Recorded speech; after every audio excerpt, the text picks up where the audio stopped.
The groom had the deepest voice I'd ever heard. Strong jawline, confident handshake, expensive cologne. Everything about him screamed masculinity. Except he wasn't a man. She was a woman pretending to be male so she could marry her female best friend in a state where same-sex marriage was about to be banned. I had 8 weeks to plan a wedding that was technically fraud and also the most genuine love story I'd ever witnessed. This is what happened when I discovered my groom was actually the bride's lesbian partner in an elaborate disguise, risking federal charges to marry the woman she loved before the law made it impossible. Before we begin today's story, I'd love to know something about you. Tell me, from which city are you watching? Leave your answer in the comments below. Now, take a deep breath, sit back, and let's begin this journey together. I should have known something was off during the first consultation. Not because Alex Mitchell looked suspicious, he didn't. He looked like any other groom I'd worked with, maybe a bit more fashion-forward, maybe a bit more invested in wedding aesthetics than the average guy, but nothing that screamed, "This is a woman in disguise." No, what tipped me off was how carefully Sarah Campbell, the bride, chose her words. "Alex and I have been together for a long time," Sarah said during our initial meeting. Not 3 years or since college or any specific time frame, just a long time. "We met through mutual friends," Alex added, her voice surprisingly deep. Deeper than mine, deeper than my husband Ethan's. "We just clicked. You know how it is when you meet your person." I nodded, making notes on my tablet. "Tell me about the proposal. I love hearing proposal stories." They exchanged a quick glance, a communication I couldn't quite read. "It was private," Sarah said. "Just the two of us. No big production. Alex isn't really into grand gestures." "I'm more of a low-key person," Alex agreed. "I wanted the proposal to be intimate, just Sarah and me." It was a perfectly reasonable answer, except most grooms love telling proposal stories in excruciating detail. It's their moment to brag about how romantic they were, how surprised their fiancé was, how perfect they orchestrated everything. Alex gave me nothing, just vague generalities that could mean anything. "What's your vision for the wedding?" I asked, shifting topics. "Something elegant but not too traditional," Sarah said. She was doing most of the talking, I noticed. Alex mostly nodded along, adding occasional agreements.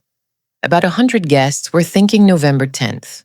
November 10th, 6 weeks away." "That's a very tight timeline," I said carefully.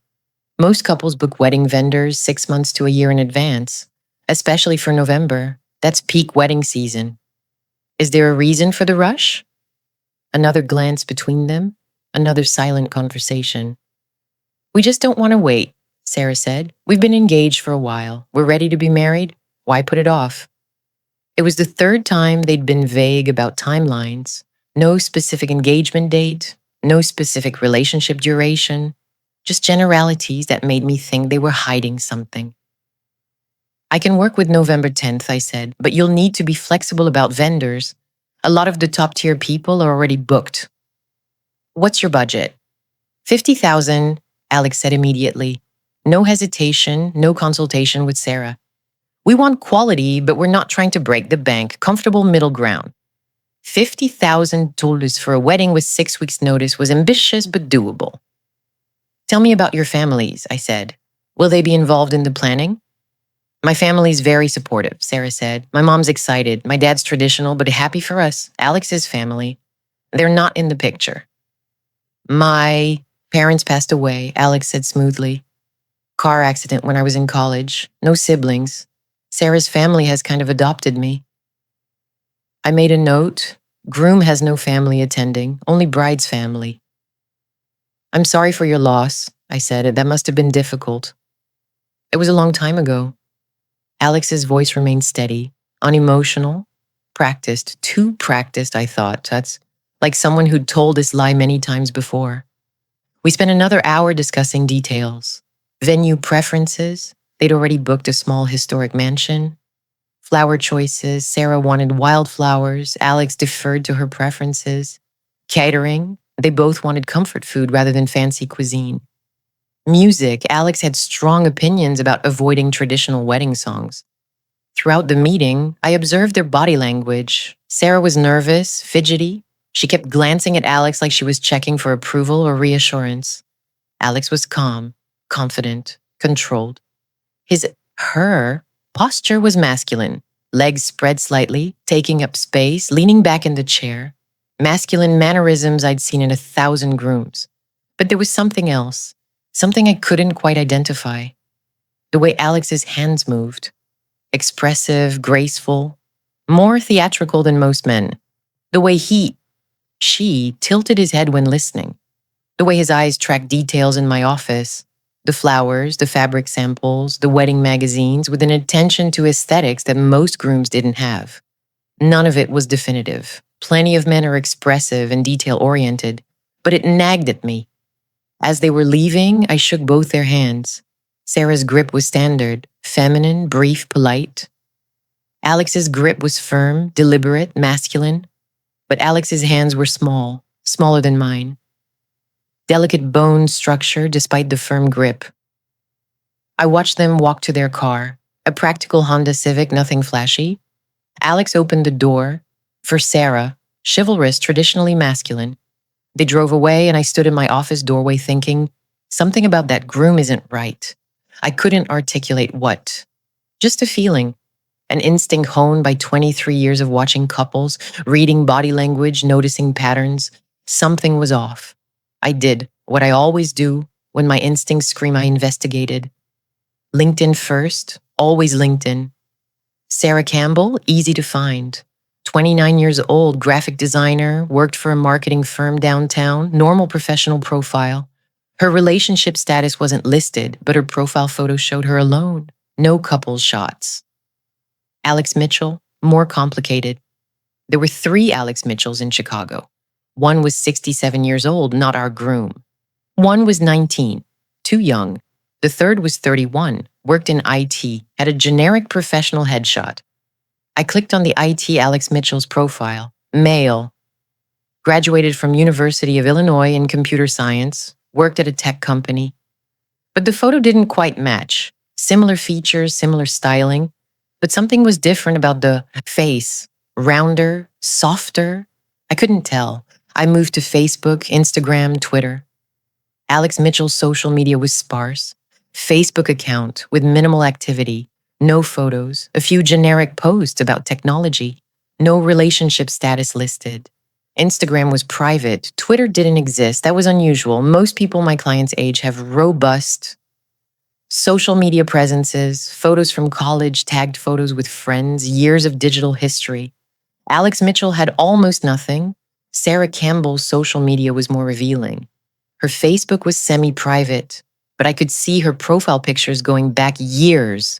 Sarah in college, Sarah with friends, Sarah at concerts, Sarah hiking, Sarah at Pride events wearing rainbow everything, Pride events. I clicked through her visible photos more carefully. There, a photo from 3 years ago. Sarah at Chicago Pride, wearing a shirt that said "Love is love," hugging someone who was cropped out of the photo. The caption, "Best day with my favorite person." I zoomed in on the cropped person, just an arm visible, wearing a rainbow bracelet. Another photo from 2 years ago, Sarah and a group of friends at what looked like a queer bar, pride flags visible in the background. Caption, "Found my people." Sarah Campbell was queer, very likely lesbian or bisexual, and she was marrying Alex Mitchell, who had almost no digital footprint and whose social media presence seemed deliberately scrubbed. I sat back in my chair, processing. Possibilities number 1, Sarah was bisexual and marrying a man, and her queer identity was just part of her past. Possibilities number 2, something else was happening that I hadn't figured out yet. I needed more information.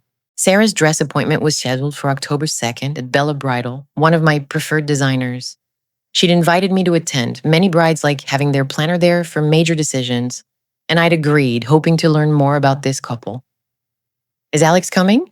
I asked when I met Sarah in the boutique's lobby. "No." Sarah looked relieved. "He's not really into dress shopping. Says it's bad luck to see the dress before the wedding. Very traditional about that." Convenient, I thought, or strategic. We spent 2 hours trying on dresses. Sarah was a delightful client, clear vision, decisive, not too emotional or overwhelmed. She found the perfect dress within the first hour, an elegant A-line gown, simple but stunning, nothing too fussy or princess-like. It's perfect, she said, looking at herself in the three-way mirror. This is the one. It's beautiful on you, I agreed. Alex is going to lose his breath when he sees you. Sarah's smile faltered slightly. Yeah, I hope so. You hope so? Sarah, you look incredible. Of course he'll be speechless. It's just, she paused, choosing words carefully again. Alex and I don't really do the traditional romance thing. We're more practical, partners, best friends. I don't know if Alex is the type to get emotional and misty-eyed. Some grooms aren't, I said, but most react when they see their bride walking down the aisle. It's a powerful moment. Right, of course. Sarah was tugging at the dress, suddenly uncomfortable. Maya, can I ask you something? Off the record. Of course. In your experience, do weddings have to look a certain way to be valid? It was such a strange question. What do you mean? Like, if a couple doesn't fit the traditional image of what a wedding is supposed to look like, does that make their love less real? Sarah, love is love. As long as two people are committed to building a life together, the rest is just aesthetics and tradition. Why do you ask? She looked at herself in the mirror, at the white dress, at the traditional bridal image she presented. No reason, just wondering. But it wasn't no reason. She was working through something, questioning something. Sarah, is there something you want to tell me about you and Alex, about the wedding? Her eyes met mine in the mirror. For a moment, I thought she was going to confide in me, tell me whatever secret they were keeping. Then her phone rang. She glanced at the screen. Alex calling. I should take this, she said, stepping away. I watched her talk on the phone. Her body language changed, became more animated, more genuine. She was smiling, laughing, completely at ease in a way she hadn't been with me. When she returned, she looked lighter. Sorry about that. Alex wanted to know how dress shopping went. It's sweet that he's interested. He's very invested in the wedding, more than me, honestly. Alex is the one who really wants this celebration. I'd have been happy eloping. But Alex had wanted a wedding desperately, says we deserve to celebrate publicly, that we shouldn't have to hide our love. The phrasing caught my attention. Shouldn't have to hide our love.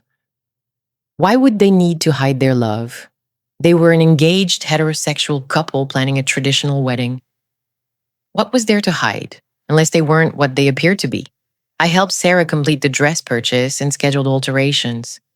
As we left the boutique, I asked casually, how did you and Alex meet?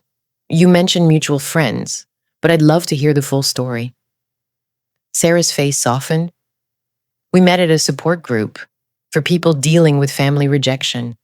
Both of us had complicated relationships with our families at the time. We bonded over being outsiders.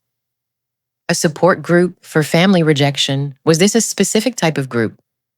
Just general family stuff, parents who don't accept their kids' choices. She was being evasive again. Not lying exactly, but not telling the full truth. And you've been together since then? Best friends first, for years, and then it became more, became everything. That's a beautiful story. It's the truest thing in my life, Sarah said, and for the first time she sounded completely genuine. No hesitation, no vague language. Whatever else happens, whatever people think, Alex and I are real.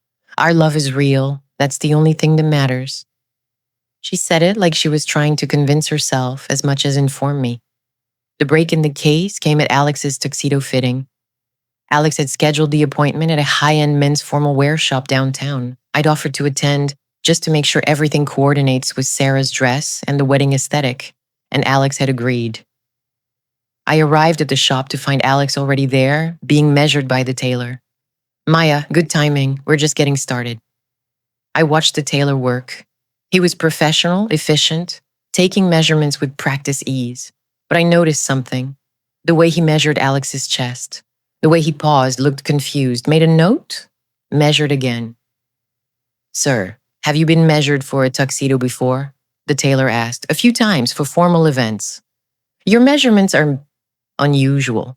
Your shoulders are broader than your chest measurement would typically indicate, and your hip measurement is proportionally wider than standard male proportions. Alex tensed slightly. I have an athletic build, runner's body. Of course, I'm just noting it for the tailoring. We'll need to do some custom adjustments.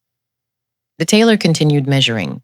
When he got to inseam, he asked Alex to step into the private fitting room. Just need to measure inseam accurately, more private in there. Alex disappeared into the fitting room with the tailor. They were in there for several minutes. When they emerged, the tailor looked confused. Alex looked composed but slightly strained. We'll have the tuxedo ready in 2 weeks. The tailor said custom tailoring takes a bit longer given the unique specifications. After Alex left to take a work call outside, I approached the tailor. Unusual measurements? I asked quietly. The tailor looked at me, debating whether to share. Then, between you and me, those aren't typical male proportions. The chest measurement suggests binding or compression. The hip ratio is more consistent with female anatomy. The inseam measurement was atypical. Meaning either your groom has a very unusual body type or, he trailed off, or what? Or your groom is biologically female, which would explain the compression garments and the unusual proportions. My stomach dropped. Not from shock. I'd already suspected something was off. But from confirmation. Are you sure? I've been fitting men for 30 years. I know male anatomy. That client is binding the chest and likely using some kind of packing to create a masculine appearance, if I had to guess. Biologically female, presenting as male. Why would someone do that? The tailor shrugged. Not my business to judge. Maybe gender dysphoria, maybe performance, maybe deception. All I know is what I measure, and those measurements don't match the presentation.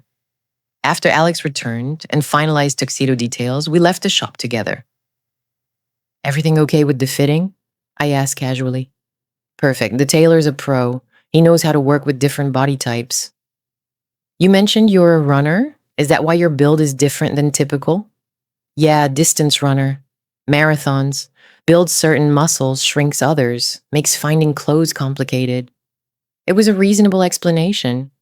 If I didn't know what the tailor had told me, I might have believed it, but now I knew. Or at least strongly suspected.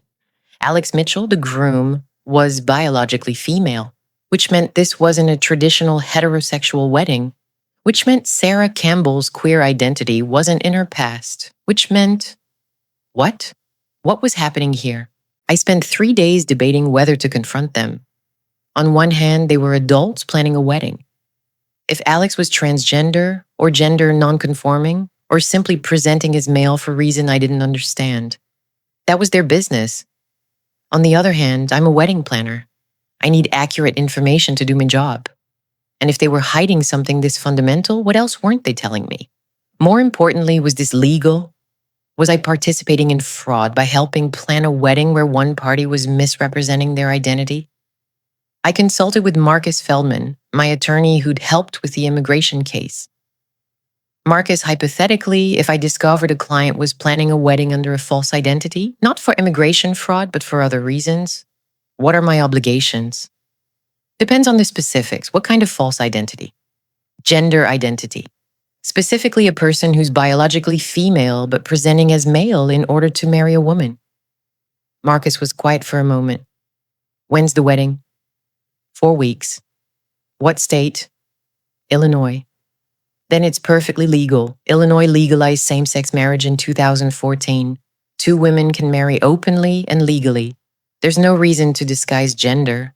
So if someone's going through the trouble of presenting as male to marry a woman, either they're transgender and living as male, which is also legal and none of your business, or something else is happening that I'm missing.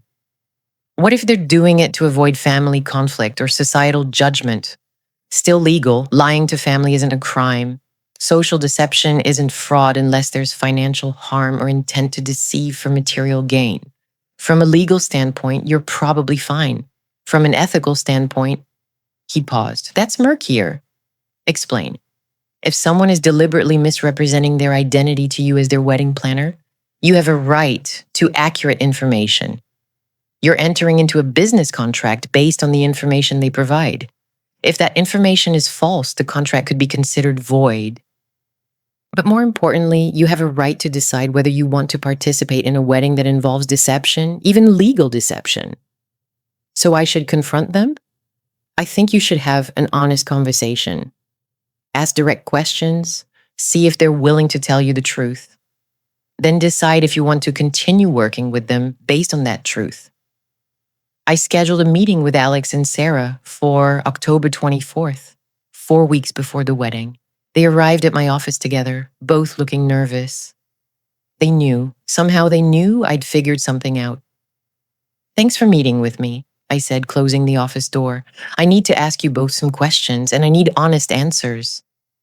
Sarah gripped Alex's hand. Alex's jaw tightened. Alex, are you biologically male? Sarah inhaled sharply. Alex's expression didn't change. Why does that matter?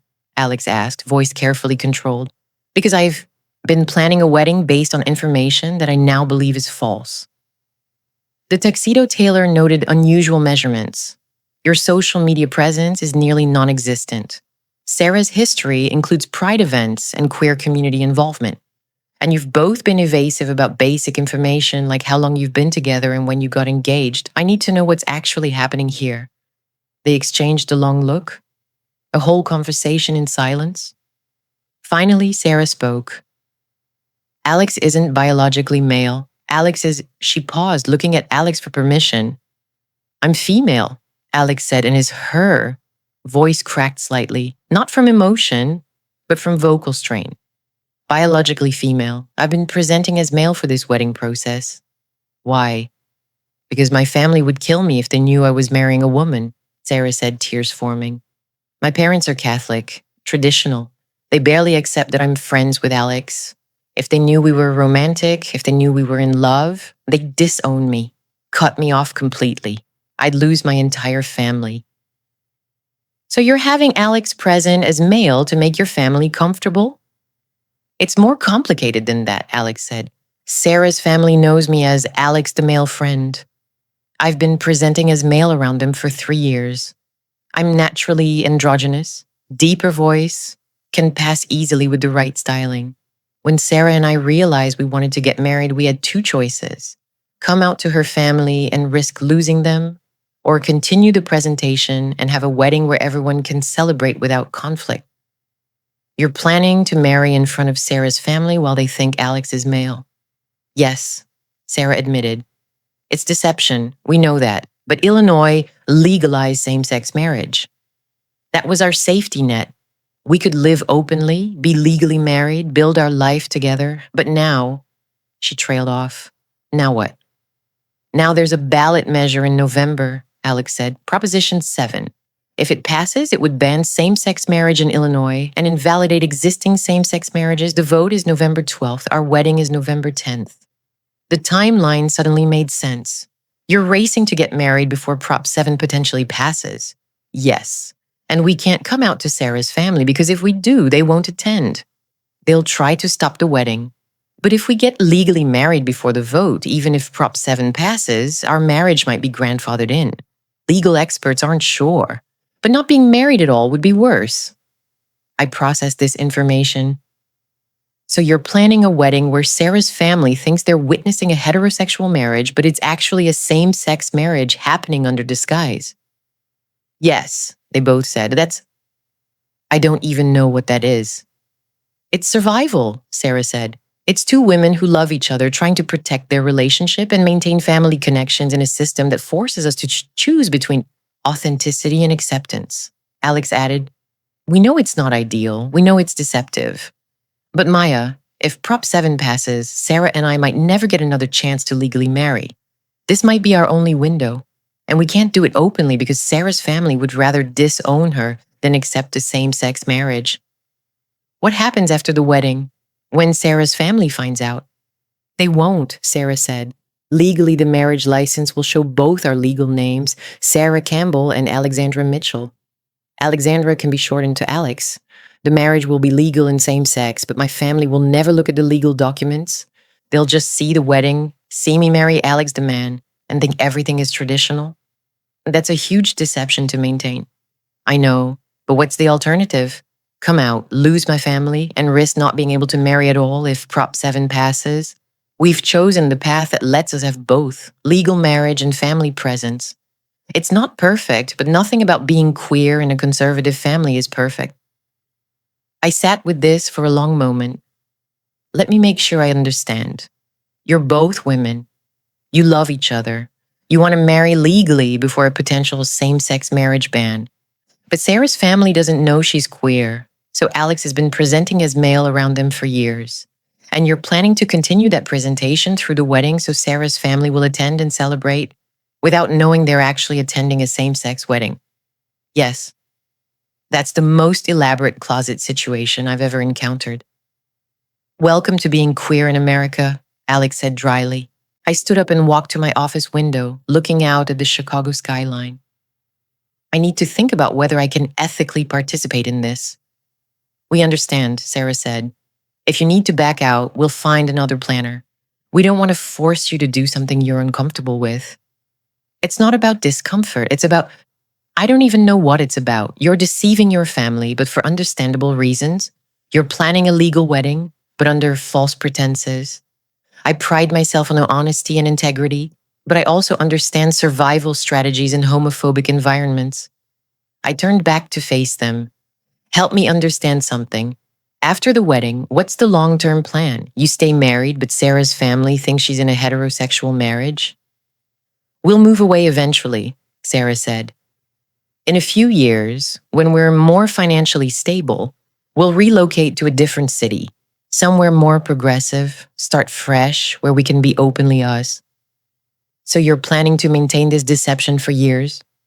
Or until my family evolves enough to accept me as I am? Whichever comes first? Alex squeezed Sarah's hand. I know it sounds cowardly, but Sarah's family is everything to her. Her mom, her dad, her siblings, they're close. Losing them would destroy her. If presenting as male in family situations means Sarah gets to keep her family while also being married to me, that's a sacrifice I'm willing to make. That's not a small sacrifice, Alex. That's asking you to hide your gender, hide your relationship, hide fundamental parts of who you are. I've been doing it for 3 years already. I'm used to it. That doesn't make it okay. No, it doesn't, but it's reality. And in reality, sometimes you choose between bad options and worse options. This is our best bad option. I sat back down, mind racing through implications. Ethically, they were deceiving Sarah's family, which felt wrong. But they were deceiving to protect themselves in a homophobic environment, which felt justified. Legally, same-sex marriage was legal in Illinois. Their marriage would be legitimate. The deception was social, not legal. Professionally, I'd been hired to plan a wedding. The wedding was happening. The couple was real. Their love was real. The legal marriage would be real. The fact that the groom's gender presentation was performative, did that actually matter for my job? Personally, I didn't want to be complicit in forcing queer people back into the closet, but I also understood that coming out wasn't always safe or possible. If I agreed to continue planning this wedding, I said carefully, I need complete honesty from you both going forward. No more evasiveness, no more half-truths. I need to know exactly what's happening so I can plan appropriately. Anything you want to know, Sarah said, start with the basics. How long have you actually been together? 5 years, Alex said. We met at a PFLAG meeting, support group for LGBTQ people and their families. Sarah was newly out to herself but terrified to tell her family. I was dealing with gender identity questions and family rejection. We became friends, then best friends, then fell in love.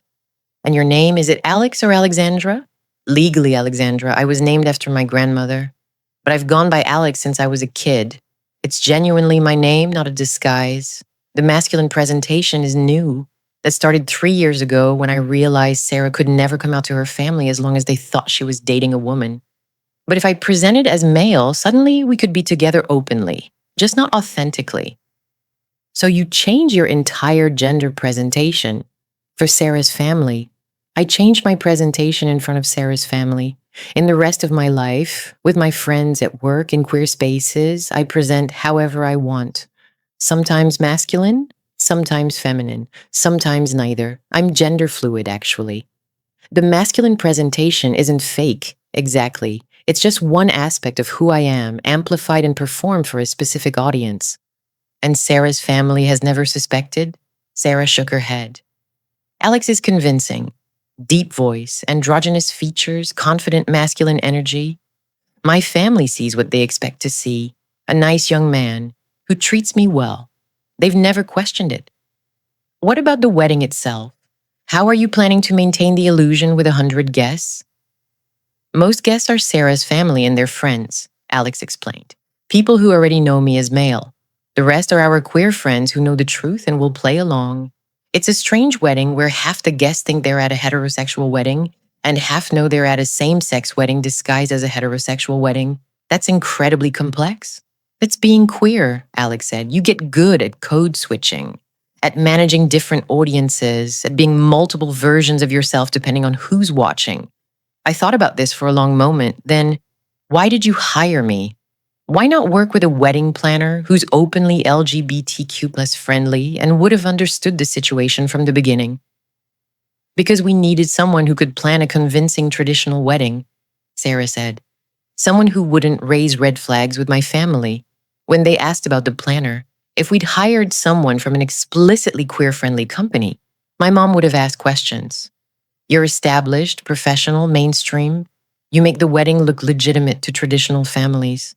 So I was chosen specifically because I seem straight and conventional. We're sorry, Sarah said. That sounds terrible when you say it like that, but yes, we needed someone who could help us pass. Pass. As straight, as traditional, as acceptable to my family. The weight of what they were asking settled on me. They wanted me to help them perform heterosexuality, to create a wedding that was a masterpiece of disguise, to facilitate a beautiful deception that would let Sarah keep her family while also marrying the woman she loved. It felt wrong. It felt necessary. It felt like every choice was bad. I need 24 hours to think about this, I said. This is more complicated than any wedding I've ever planned, and I need to decide if I'm comfortable participating. We understand, Alex said. Whatever you decide, we respect it. And Maya, thank you for not immediately judging us. A lot of straight people would have. After they left, I sat in my office for an hour, staring at their wedding file. Sarah Campbell and Alexandra Mitchell, November 10th. $50,000 budget. 100 guests, 2 women in love, racing against a bigoted ballot measure, trapped between authenticity and acceptance. What would you have done? I went home and told Ethan everything. He listened without interrupting, processing the complexity of the situation. So they're basically asking you to help them stay in the closet, he said when I finished. Not exactly. They're out in every other part of their lives. This is specifically about Sarah's family. Okay, so they're asking you to help them stay closeted to Sarah's family. That's still asking you to participate in hiding queerness. To protect themselves, Sarah would lose her entire family if they knew. That's Sarah's choice to make. And it sounds like she's already made it. She's choosing family acceptance over authenticity. You don't have to participate in that choice. But if I don't, they'll find another planner who will. And at least I know the truth now. At least I can plan with full awareness of what's happening. Ethan was quiet for a moment. Maya, I'm going to ask you the question you asked me during the immigration case. Are you trying to save them, or are you trying to save yourself from the guilt of not saving them? That hit hard. I don't know, I admitted. Maybe both. But Ethan, there's also Prop 7. If that passes and they don't get married before the vote, they might lose their chance entirely. This might be their only opportunity to be legally married. Then they should get married at the courthouse tomorrow. Legal marriage doesn't require a wedding. But Sarah wants her family there. She wants them to witness her commitment, even if they don't understand what they're witnessing. And I get that. When you grow up in a family that doesn't accept who you are, sometimes you create elaborate performances just to have them present for important moments. It's not ideal, but it's survival. You sound like you've decided. I realized he was right. I had decided I'm going to plan the wedding. But I'm going to set conditions, full honesty, full transparency with me. If I'm participating in this deception, I need to know every detail so I can protect myself legally and ethically. And if Prop 7 passes and same-sex marriages get invalidated, then at least they'll have had this moment. This celebration, this public declaration of love, even if half the audience doesn't realize what they're witnessing. That's worth something. Ethan pulled me into a hug. You're a better person than I am. I don't know if I could help people lie to their families, even for good reasons. I'm not sure if I'm a better person or just someone who understands how complicated queer survival can be. Maybe both, maybe neither. The next morning, I called Sarah and Alex. I'll plan your wedding, but I have conditions. We met again in my office to establish ground rules. First condition, I said, complete honesty with me about everything. No more evasions, no more half-truths. If I ask a question, I get a full answer. Agreed, they both said. Second condition, I need to know who knows the truth. Which guests are aware this is a same-sex wedding? And which guests think it's heterosexual? I need a list. Sarah pulled out a spreadsheet on her phone. I've already made one. It's about 50-50. 50 guests who know the truth, our queer friends, some of my cousins who are allies. 50 guests who think Alex is male. My parents, most of their generation, some family friends. That's a complicated guest list to manage. We're used to complicated, Alex said. Third condition, I need to meet with Alex, the real Alex, not the masculine performance. I need to understand who you actually are so I can plan authentically for you, not for a character you're playing. Alex looked surprised. You want to see me feminine? I want to see you however you're most comfortable. Because Alex, you're half of this couple. You deserve to have your authentic self reflected in some aspect of this wedding, even if it can't be the public-facing part. Alex's eyes welled up. Nobody's ever said that to me before. Well, I'm saying it now. We're planning 2 weddings simultaneously. The public performance for Sarah's family and the authentic celebration for you two. I need to know both versions. Sarah squeezed Alex's hand, tears running down her face. Thank you, Maya. You don't know what that means to us. Fourth condition, I want you to think seriously about the after. What happens the day after the wedding when you're legally married but still performing for Sarah's family? What happens in a year, 5 years, 10 years? Because Alex, the sacrifice you're making, hiding yourself for your partner's family, that's not sustainable long term. We know, Alex said. We're planning to move away in a few years. Start fresh somewhere we can be openly us. And what if Prop 7 passes and your marriage gets invalidated? Then we'll have had this moment, Sarah said, echoing my own thoughts from the night before.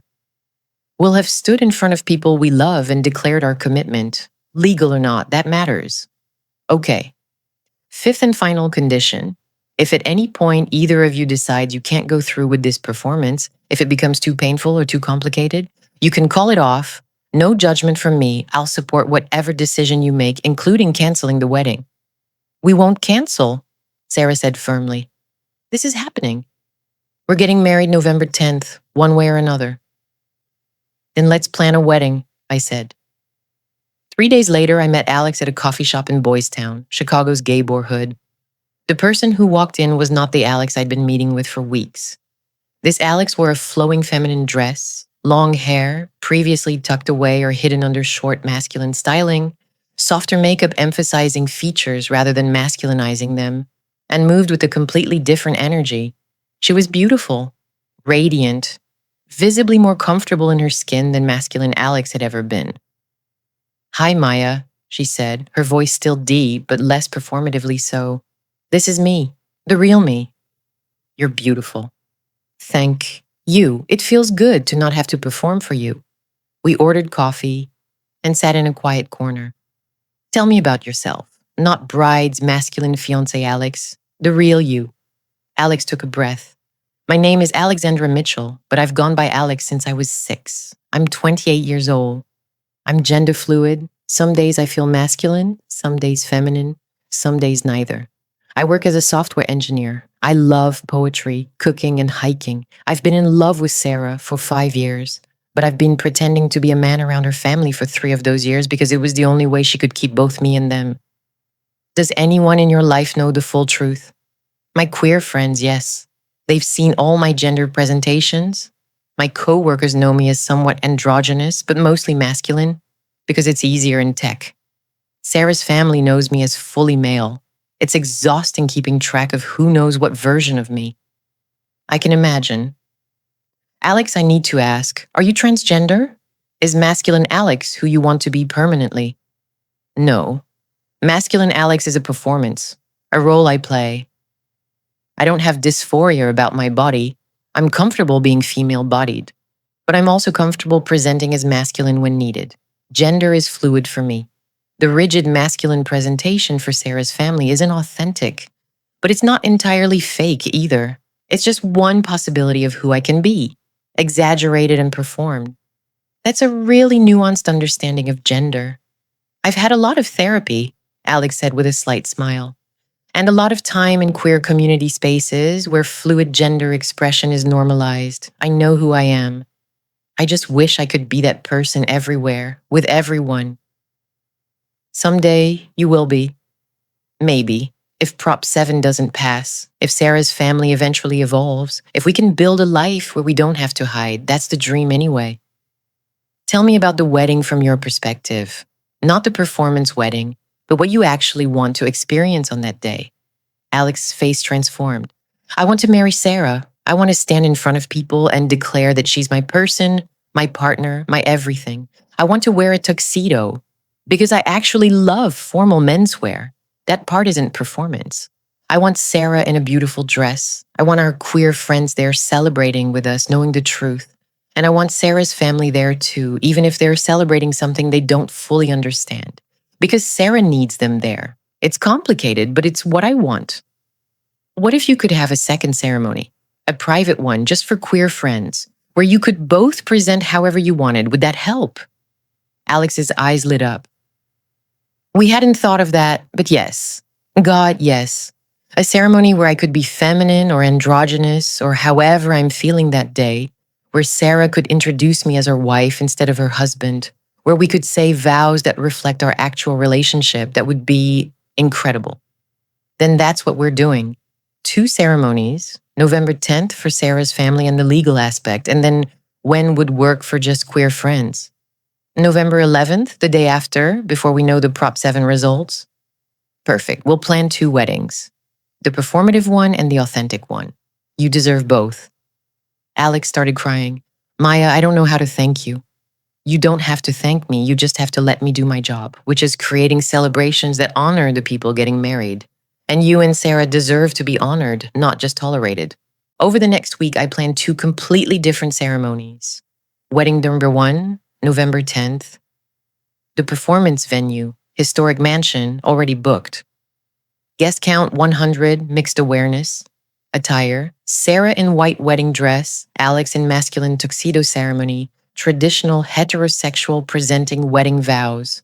Generic, acceptable to conservative family reception, standard formal reception, cake cutting, first and sufficient. Judge who knew the truth but would perform standard ceremony. Wedding number 2, November 11th. The truth. Venue. Small progressive church in Boys Town. I secured for free through connections. Guest count 30. Only queer friends and allies. Attire. Both could wear whatever they wanted. Alex was planning a suit dress hybrid. Sarah considering a non-traditional colored gown ceremony. Personalized, queer-affirming, authentic vows. Real, vulnerable, reflecting actual relationship reception. Casual brunch, intimate celebration. Efficient queer pastor who understood the complexity. I showed them both plans during our final pre-wedding meeting. This is incredible, Sarah said, looking at the November 11th plan. A real celebration where we can be us. You deserve that, I said. Both of you do. What happens if Prop 7 passes? Alex asked. If the vote on November 12th invalidates same-sex marriages?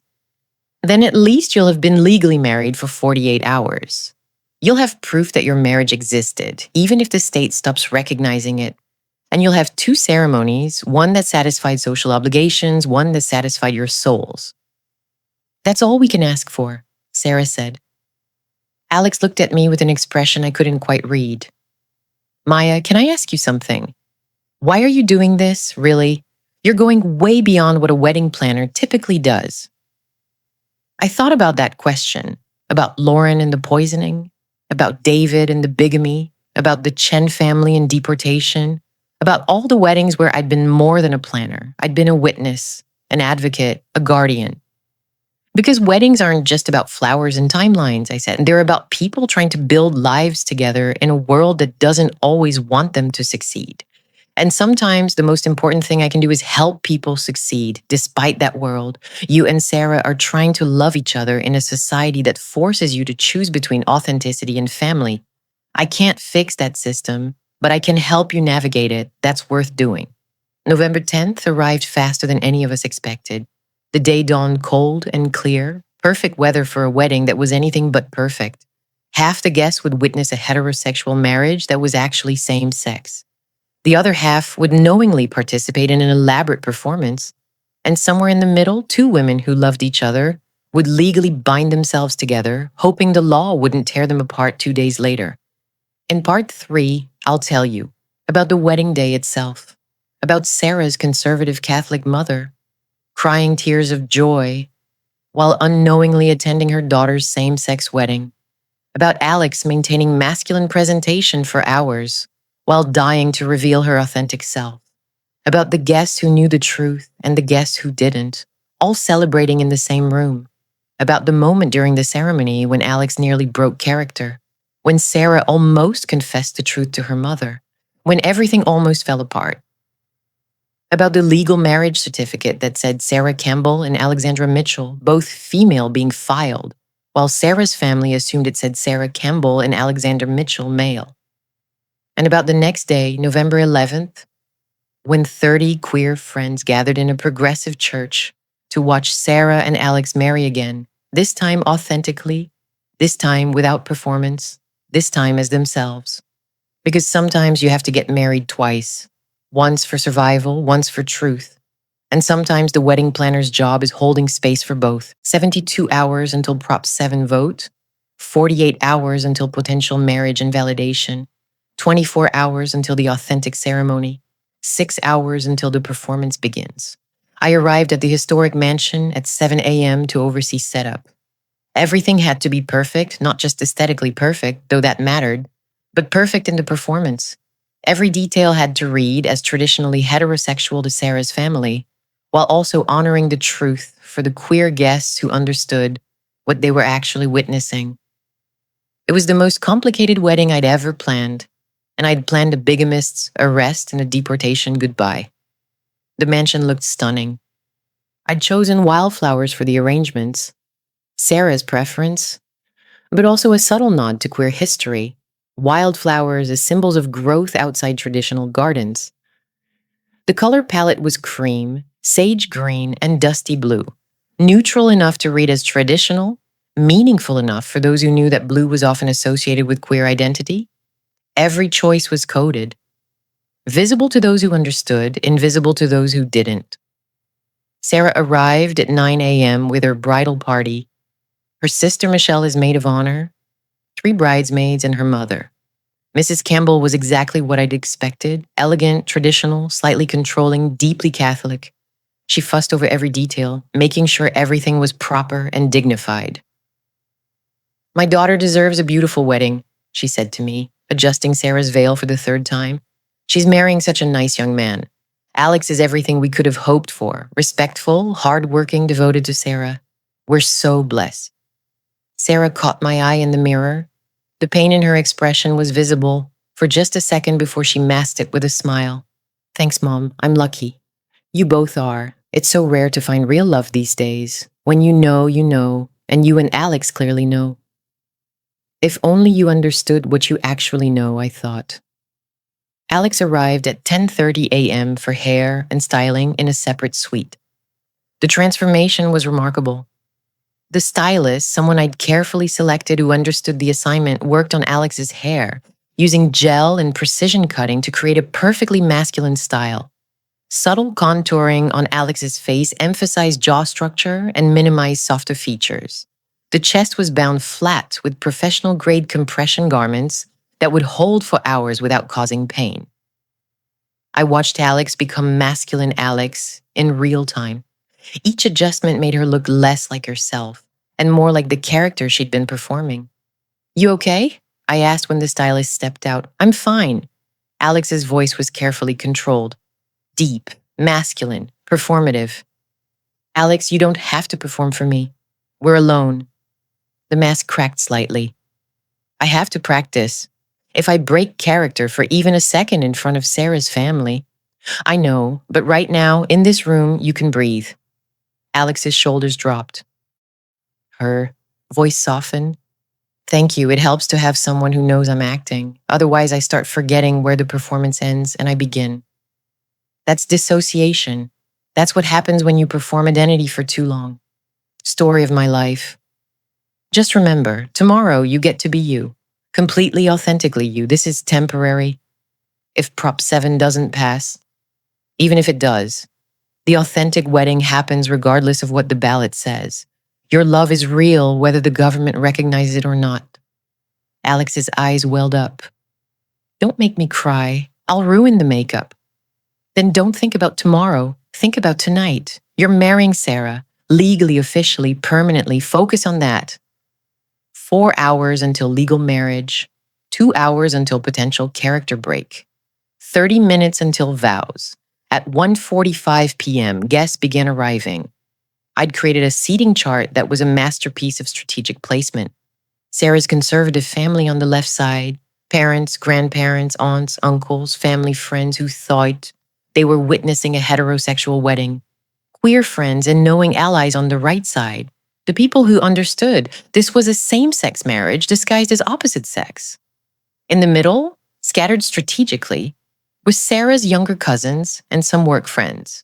People who knew Sarah was queer, but didn't know the full extent of the performance. They'd figure it out or they wouldn't. Either way, they were positioned to prevent the two groups from comparing notes. Too obviously, it was theater. Elaborate, high-stakes theater, where half the audience didn't know they were watching a performance. At 1:58 p.m., I checked on both partners one final time. Sarah looked stunning.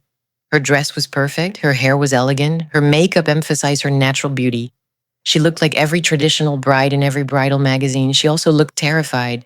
I can't do this, she whispered to me when her mother stepped out. I'm about to lie to my entire family. I'm about to let them celebrate something they don't understand. This is wrong, Maya. This is so wrong. Sarah, breathe. Do you love Alex? More than anything. Do you want to be married? Desperately. Then focus on that, not the performance, not the audience, not what your mother thinks she's witnessing. Focus on the fact that in 1 hour, you'll be legally married to the woman you love. Everything else is just noise. But what about after? What about Thanksgiving next week, when my mom asks about married life and I have to keep lying? That's a problem for next week. Right now, you're getting married. Let that be enough for today. Sarah nodded, wiping her eyes carefully so as not to smudge makeup. Alex was equally stressed when I checked on him, masculine him, performing him. I almost put on the wrong shoes, Alex said, gesturing to the closet where I could see both masculine dress shoes and a pair of feminine heels. Had both options packed. Almost forgot which version of me I'm supposed to be today.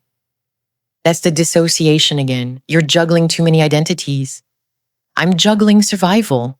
If I mess this up, if I accidentally present as female for even a second, Sarah's family will realize, and then Alex's voice cracked.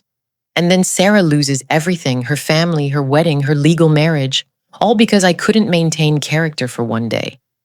Alex, you've been maintaining this character for 3 years. You can do 6 more hours. What if I can't? What if during vows I break down?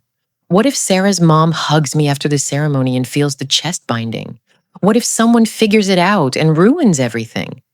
Then we handle it. But Alex, you're catastrophizing. You've done this hundreds of times. Family dinners, holidays, you know how to do this. Not on my wedding day. Not when the stakes are this high. I put my hand on Alex's shoulder, a gesture that could read as masculine bonding or genuine support, depending on an interpretation. Here's what I need you to remember. In 24 hours, you're marrying Sarah again, as yourself, completely authentically. This ceremony is legal paperwork and family performance. Tomorrow's ceremony is your actual wedding. Hold on to that. Okay, I can do this. You can do this. At 2 p.m. exactly, the ceremony began. The processional started with traditional wedding music, Pachelbel's canon in D. Nothing queer-coded, nothing that would raise eyebrows from Sarah's conservative family. The wedding party walked down the aisle. Michelle, Sarah's sister and maid of honor, first. She knew the truth, and I could see her fighting tears, not happy wedding tears, but grief tears for the performance her sister was being forced into. 3 bridesmaids followed. 2 knew the truth, 1 didn't. The contrast in their expressions was visible if you knew what to look for.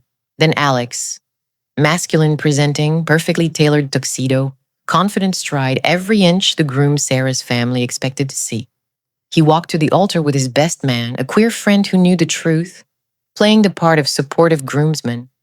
Finally, Sarah appeared at the back of the aisle on her father's arm. The moment she appeared, I heard Mrs. Campbell sob with joy. "My baby girl," she whispered loudly enough for several rows to hear.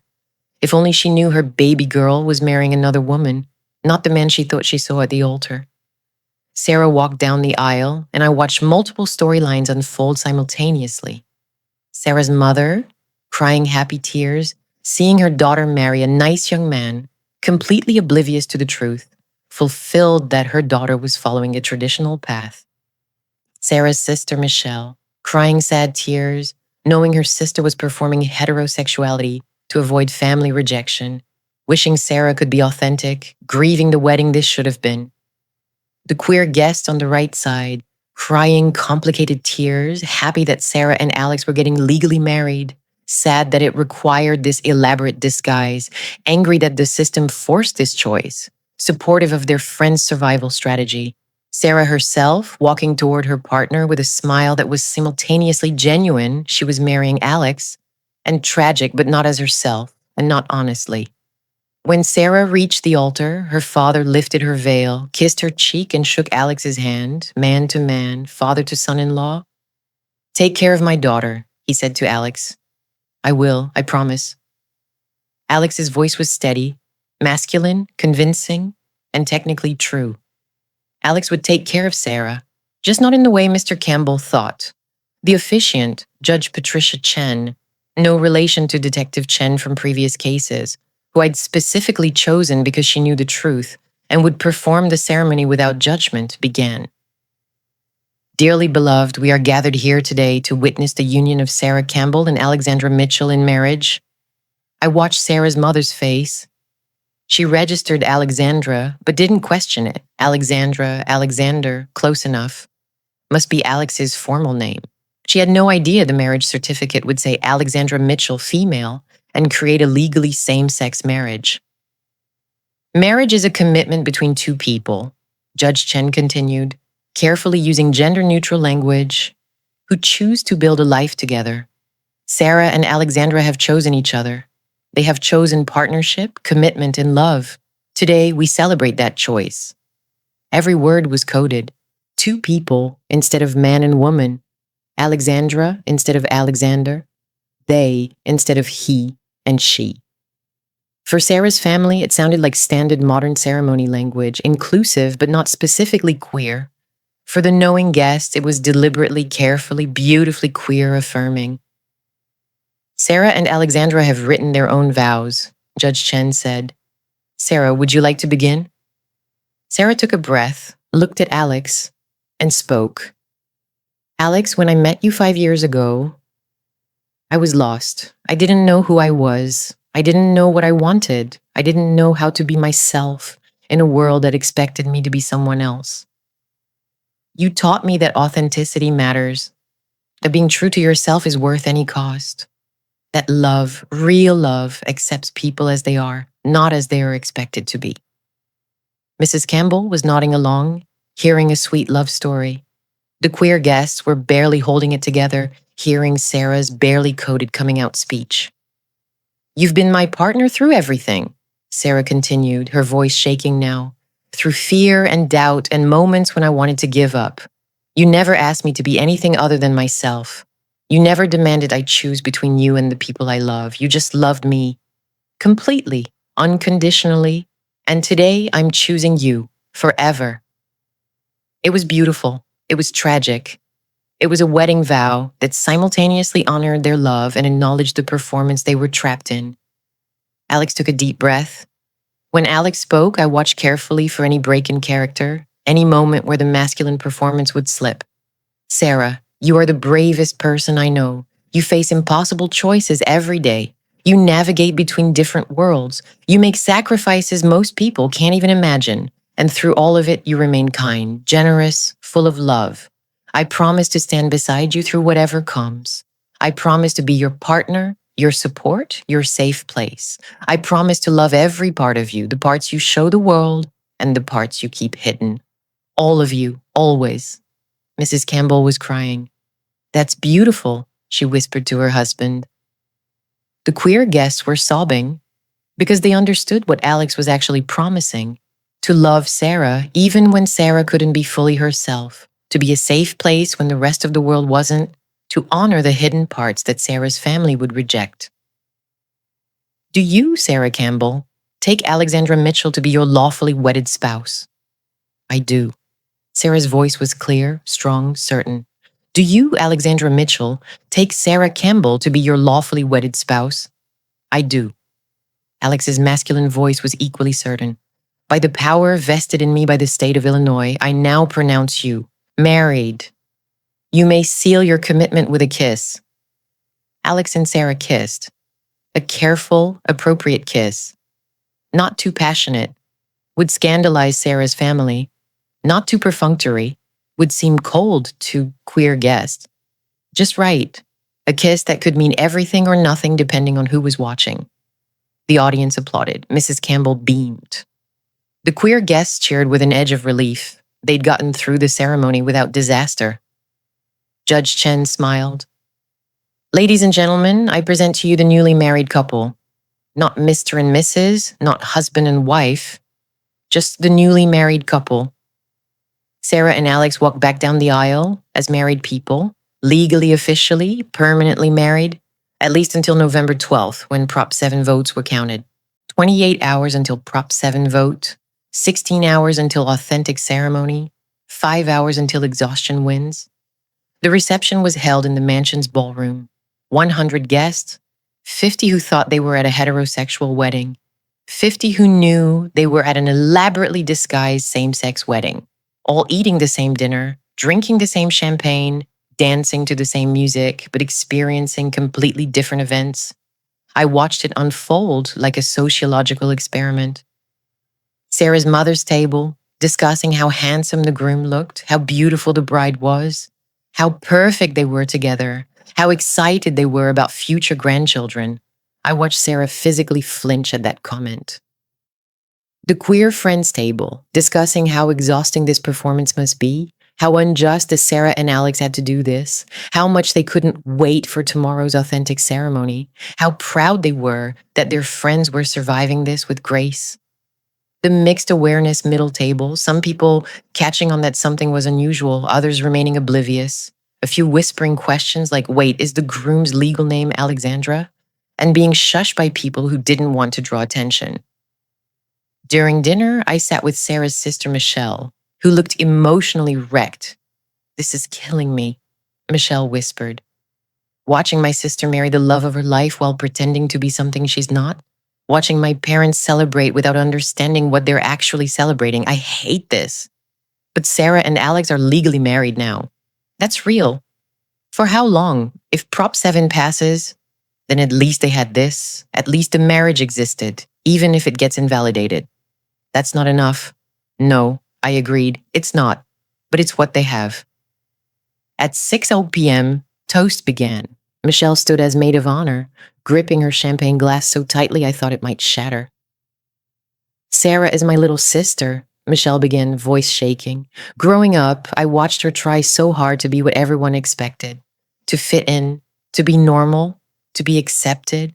And it hurt to watch, because I could see parts of her dying every time she pretended to be someone she wasn't. Sarah's mother looked confused. Where was this going? But then she met Alex, and suddenly Sarah started coming back to life, started being herself again, started smiling genuinely. Alex gave my sister permission to be authentic, to be real, to be loved exactly as she is. The queer guests were nodding, understanding. So Alex, Michelle continued, looking directly at masculine presenting Alex. Thank you for loving my sister completely. Thank you for accepting her fully. Thank you for creating a space where she can be herself. That's the greatest gift anyone can give. She raised her glass. To Sarah and Alex, may you always have the courage to be yourselves, together. It was a toast that worked on two levels. Sarah's mother heard a sweet message about acceptance. The knowing guests heard Michelle's barely veiled wish that her sister could stop performing and be openly queer. Alex's best man spoke next, a queer friend named Jordan, who'd been carefully coached on what he could and couldn't say. I've known Alex for 10 years, Jordan began, and I've watched Alex become more himself, themselves over that time. Watched Alex figure out identity, navigate gender, explore what it means to live authentically. I saw a few of Sarah's relatives exchange glances. That language was maybe too obviously queer-coded. What I admire most about Alex, Jordan continued, course-correcting slightly, is the ability to adapt, to show up for people in whatever way they need, to be strong when strength is needed, soft when softness is needed, brave when bravery is needed. Alex is one of the most courageous people I know, and Sarah is lucky to have that courage in her life. Safe enough for the conservative audience, meaningful enough for the queer audience. To the happy couple, Jordan finished. To the happy couple, everyone echoed. At 7:00 p.m., the first dance began. Sarah and Alex took the floor to a carefully chosen song, not explicitly romantic, not overtly queer, just a beautiful song about partnership and commitment that could mean anything depending on interpretation. They danced carefully, Alex leading with masculine confidence, Sarah following in traditional feminine role. Everything about it read as heterosexual courtship culminating in marriage. But if you looked closely, if you really looked, you could see Sarah mouth, I love you to Alex mid-dance. You could see Alex's hand on Sarah's waist pull her just slightly closer than traditional dance holds required. You could see them existing in a bubble where the audience didn't matter, where only they existed. For 3 minutes and 47 seconds, they were just two people in love, dancing at their wedding. Then the song ended, the audience applauded, and they returned to their performance. The near disaster came during parent dances. Sarah danced with her father first, traditional father-daughter dance. He was crying. His little girl was married now, grown up, starting her own family. I'm so proud of you, he said, loud enough for people nearby to hear. Alex is a good man. He'll take care of you. You chose well. Sarah's face crumpled. She was trying not to sob. Thanks, Dad. Your mother and I, we always worried you'd have trouble finding someone. You were so independent, so focused on your career and your friends. We thought maybe you weren't interested in relationships, but then Alex came along, and we saw you light up. We saw you happy. That's all we ever wanted. He had no idea that Sarah had never been interested in men, that every boyfriend she had half-heartedly dated before Alex had been performance, that Alex, feminine, gender-fluid Alex, was the first person Sarah had ever genuinely loved. And he'd never know, because Sarah couldn't tell him without losing him. After the father-daughter dance came the moment I'd been dreading, mother-son dance with Alex. This wasn't traditional. Usually it's mother-son at the groom's wedding, not the bride's family wedding. But Mrs. Campbell had insisted, Alex doesn't have a mother. I want to dance with my new son-in-law. Welcome him to our family. Alex had agreed. What else could Alex do? So Alex, chest-bound, presenting masculine, exhausted from hours of performance, danced with Sarah's mother. I'm so happy you're part of our family now, Mrs. Campbell said. You're everything we could have wanted for Sarah. Strong, respectful, successful, a good Catholic boy. Alex was not Catholic. Alex was not a boy. But Alex nodded and said, and thank you. Your family has been so welcoming. Sarah is lucky to have you, and you're lucky to have her. Marriage is work, you know, especially when children come. But if you love each other and put God first, you'll be fine. Children, God. Heteronormative assumptions piled on heteronormative assumptions. We'll do our best, Alex managed. I can see you really love her. The way you look at her, that's real. A mother knows. I'm at peace knowing my daughter is with someone who truly loves her. That broke Alex. I saw it from across the room, Alex's carefully controlled masculine facade cracking, tears forming.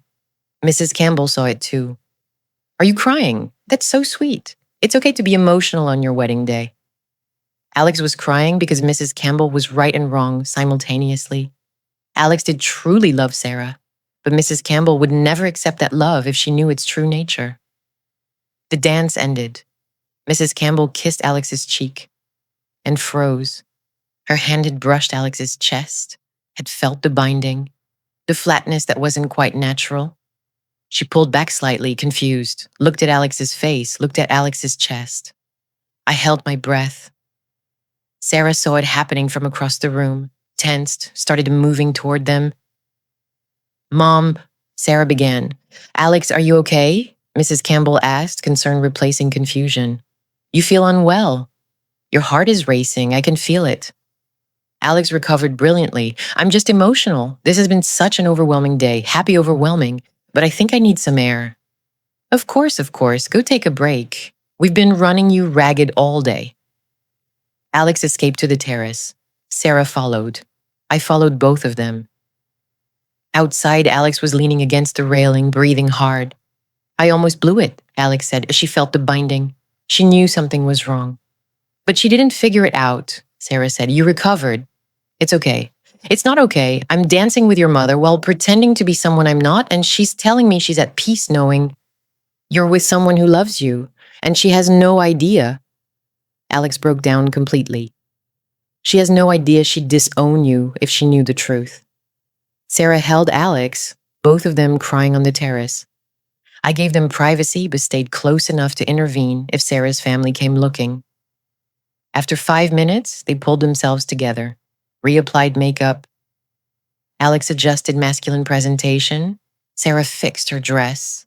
They walked back into the reception holding hands, smiling, performing 2 more hours. They just had to maintain character for 2 more hours. Before we continue, if you're enjoying this story, make sure to hit that subscribe button so you don't miss any of our upcoming tales. And while you're at it, drop a like and let us know what you think in the comments below. Now, let's get back to it. 24 hours until Prop 7 vote, 12 hours until potential marriage invalidation, 2 hours until real vows. The performance wedding ended at 10 p.m. By 10:30, Sarah's family had left. By 11 p.m., the mansion was cleared. Sarah and Alex went home to their apartment, now as legally married spouses, but also as exhausted performers who just completed the most intense 6 hours of their lives. I went home and cried, not sad tears, angry tears. Tears of rage at a system that forced queer people to choose between authenticity and family. Tears of frustration that Sarah and Alex's love, genuine, committed, beautiful, had to be disguised to be acceptable. Ethan held me while I ugly cried into his shoulder. They're married, I said through sobs. They got what they wanted. Why do I feel like I just watched something tragic instead of something celebratory? Because it was both, Ethan said. Triumph and tragedy. They won the legal marriage, but they lost the ability to celebrate authentically with Sarah's family. Both things are true. I cried harder. The next morning, November 11th, I arrived at the Progressive Church in Boys Town at 8 a.m. to set up the authentic ceremony. This ceremony was completely different. No mansion, no elaborate florals, no traditional anything. Just a small church sanctuary with rainbow flags, folding chairs for 30 guests, wildflowers in mason jars, and an atmosphere of genuine queer celebration. I'd worked with the church's event coordinator to create something beautiful, but informal. This wasn't about impressing anyone. This was about truth. At 9:30 a.m., guests started arriving, all queer friends, all people who knew Sarah and Alex's real story, all people who'd been at yesterday's performance and understood what today's ceremony actually meant. They hugged each other, cried before the ceremony even started, wore rainbow everything, carried signs that said love wins and finally and real wedding. At 9:45, Sarah arrived, not in her traditional white wedding dress. In a dusty blue gown, non-traditional color, comfortable, beautiful, chosen because she loved it, not because it fit bridal conventions. Her sister Michelle was with her, both of them already crying. Ready for your real wedding? Michelle asked. So ready, Sarah said. At 9:50, Alex arrived, and Alex was breathtaking. Not masculine Alex, not feminine Alex, just Alex, wearing a custom suit dress hybrid, tailored blazer over a flowing skirt, masculine and feminine simultaneously, perfectly gender fluid. Hair styled in a way that read as neither strictly masculine nor feminine. Makeup that emphasized features without masculinizing or feminizing. Alex looked like Alex. Authentic, whole, real. Oh my God, Sarah breathed when she saw. You look perfect. That's it. I look like me, Alex said, voice not performed deep or forced feminine, just natural. Finally, I get to marry you as me. They held each other for a long moment. At 10 a.m., the ceremony began. The ceremony was nothing like yesterday's performance. There was no processional. Sarah and Alex walked in together, hand in hand. No pretense of separate entrances or traditional gender roles. The officiant was Pastor Rivera, a queer Latinx pastor who'd been openly affirming LGBTQ plus people for 20 years. She knew Sarah and Alex's story. She'd cried when I told her what they'd endured yesterday. Friends, Pastor Rivera began, we gather this morning to witness something sacred. Not the legal marriage that happened yesterday for legal and strategic reasons. Today, we witness the spiritual marriage, the authentic commitment, the real vows between two people who love each other exactly as they are. The 30 guests were already crying. Yesterday, Sarah and Alex stood in front of 100 people and said words that were true but incomplete. Today, they stand in front of 30 people and say words that are completely, vulnerably, authentically true. This is the wedding they deserved to have yesterday. This is the celebration their love deserves. Pastor Rivera looked at Sarah and Alex. Marriage is not about performing for an audience. It's not about meeting expectations or maintaining facades. Marriage is about showing up for each other, messy, complicated, fully human, and choosing each other anyway. Sarah and Alex have already been doing that for 5 years. Today, they simply make it official in the eyes of this community who sees them for who they truly are. Sarah stepped forward first. No veil, no performance, just Sarah. Alex, yesterday I married you while pretending parts of us didn't exist. Today I marry you while celebrating everything we are. You are gender fluid, creative, brave, complicated, and entirely yourself. I love all of it. I love the masculine days and the feminine days and the neither days.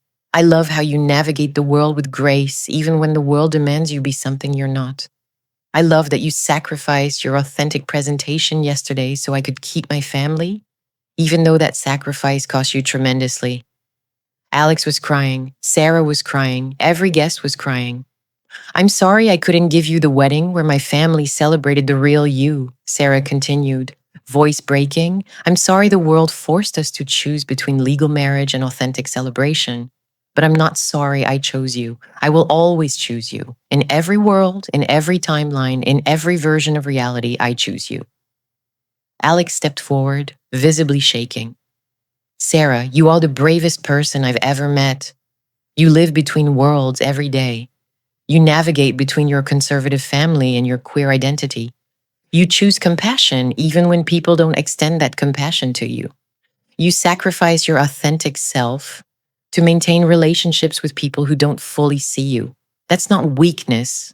That's an act of love I barely understand but deeply admire.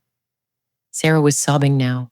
Yesterday, I presented as masculine to protect you, to help you keep your family, to make sure you could be legally married without losing everything. I'd do it again. I'll do it every Thanksgiving, every Christmas, every family gathering, for as long as you need me to. Because you're worth it. Your family is important to you, which makes them important to me. Alex took Sarah's hands. But today, right now, in this moment, we get to be real. We get to be two queer people in love, getting married exactly as we are. No performance, no hiding, no pretending, just us. This is the wedding I'll remember. This is the ceremony that matters. Yesterday was legal paperwork. Today is marriage. Pastor Rivera was crying too. Do you, Sarah Campbell, take Alexandra Mitchell in all her gender presentations, in all her complexity, in all her authenticity, to be your lawfully wedded spouse? I do. I absolutely do. Do you, Alexandra Mitchell, take Sarah Campbell in all her contradictions, in all her courage, in all her beautiful messiness, to be your lawfully wedded spouse? I do. With my whole heart, I do. Then by the power vested in me by love, by community, by God who sees and celebrates you both, I pronounce you married again. For real this time, you may kiss your spouse. The kiss, not carefully, not performatively, deeply, passionately, authentically. A kiss between two people who'd earned this moment through years of survival and sacrifice. The 30 guests exploded into applause, cheers, tears. I present to you, Pastor Rivera announced with joy in her voice, Sarah and Alex, truly, finally, authentically married. The reception was held in the church's community room. No formal dinner, no elaborate setup. Just brunch, bagels, fruit, quiche, mimosas, and 30 queer friends celebrating authentically. The toasts were completely different from yesterday. No carefully coded language, no performance for conservative audiences, just honest, vulnerable, raw expressions of love and support. Michelle spoke first, as maid of honor for the second time in 2 days. Yesterday, I watched my sister get married while pretending to be straight. Today, I get to watch her get married while being exactly who she is. Yesterday hurt. Today heals. Sarah, I'm so proud of you. Alex, I'm so grateful for you. You two are my heroes. Jordan spoke next. Alex, yesterday you performed masculinity for 6 hours. Today you're just you, fluid, beautiful, authentic. This is who you've always been. This is who we love. Sarah, thank you for seeing all of Alex, for loving all of Alex. That's what real love looks like. Person after person stood and shared stories about Sarah and Alex's relationship, memories of their love, gratitude for their courage, rage at the system that forced yesterday's performance, joy at today's authenticity. At noon, someone's phone buzzed with a news alert. Prop 7 early polls, they said. Too close to call. Vote is tomorrow, but exit polls suggest it could go either way. The room went quiet. Sarah grabbed Alex's hand. Whatever happens tomorrow, we're married, legally as of yesterday, authentically as of today. They can't take that away from us. They can invalidate the legal marriage, someone pointed out. But they can't invalidate this, Alex said, gesturing to the room. This community, these witnesses, this commitment. I don't need the government to tell me I'm married to Sarah. I know I am. We all know it. The room erupted in affirmation. Damn right. The government doesn't define love. You're married, period. The day of reckoning arrived. I wasn't with Sarah and Alex when the results came in. They were home, surrounded by their queer friend group, watching the returns. I watched from my own living room, Ethan beside me, my phone ready to hear from them. At 9:47 p.m., the major news networks called it. Proposition 7 had failed. 2% to 48%, Illinois voters rejected the same-sex marriage ban. Same-sex marriage would remain legal in Illinois. Existing marriages, including Sarah and Alex's, would remain valid. My phone exploded with messages. Sarah, we won. Oh my God, we won. Alex, we're still married, legally forever. Michelle, I'm crying, happy tears this time. Jordan, Prop 7 failed, love wins. Sarah and Alex are legally married and it's staying that way. I called Sarah immediately. Maya! She was sobbing, laughing, screaming all at once. We're married, actually permanently married. They can't take it away. I know. I'm so happy for you both. We were so scared. We really thought Prop 7 would pass and invalidate everything, that we'd have gotten married for nothing. But it failed. Maya, it failed. We won. You won, I repeated, crying myself now. Your marriage is legal and permanent. Everything you sacrificed was worth it. Can I tell you something? Sarah's voice became quieter. Yesterday, the performance wedding, that was one of the worst days of my life. Lying to my family, watching Alex pretend to be someone else, celebrating love while hiding love. It was excruciating. But now that Prop 7 failed, now that our marriage is secure, I think it was worth it. I'm legally married to Alex. My family was there. They celebrated with us, even if they didn't understand what they were celebrating. And maybe someday I can tell them the truth. Maybe someday they'll understand. But right now, I have both things I thought I'd have to choose between. Legal marriage and family presence? I got both. You got both, I agreed. And Sarah, you should be proud. You navigated an impossible situation with as much grace as anyone could. I couldn't have done it without you. You planned 2 weddings. You held space for both the performance and the truth. You never judged us for choosing survival over complete authenticity. That meant everything. After we hung up, Ethan looked at me. How do you feel? Relieved, exhausted, still angry at the system that forced them into that situation, but grateful the marriage is secure. You did a good thing, Maya, helping them navigate that impossible choice. I hope so. I still don't know if participating in that performance was ethically right, but I know they're married now, and I know they have a community that celebrates their authentic selves. That has to count for something. The celebration lasted exactly 72 hours, 3 days after Prop 7 failed, 3 days after Sarah and Alex's relief at securing permanent legal marriage. Sarah's mother made a discovery. Sarah called me at 11 p.m. on November 15th, hysterical. Maya, my mom knows. She knows everything. My stomach dropped. What happened? She was at our apartment. We invited her over for dinner to celebrate the Prop 7 results. We thought we could safely celebrate that same-sex marriage remained legal without revealing that we were part of that group being protected.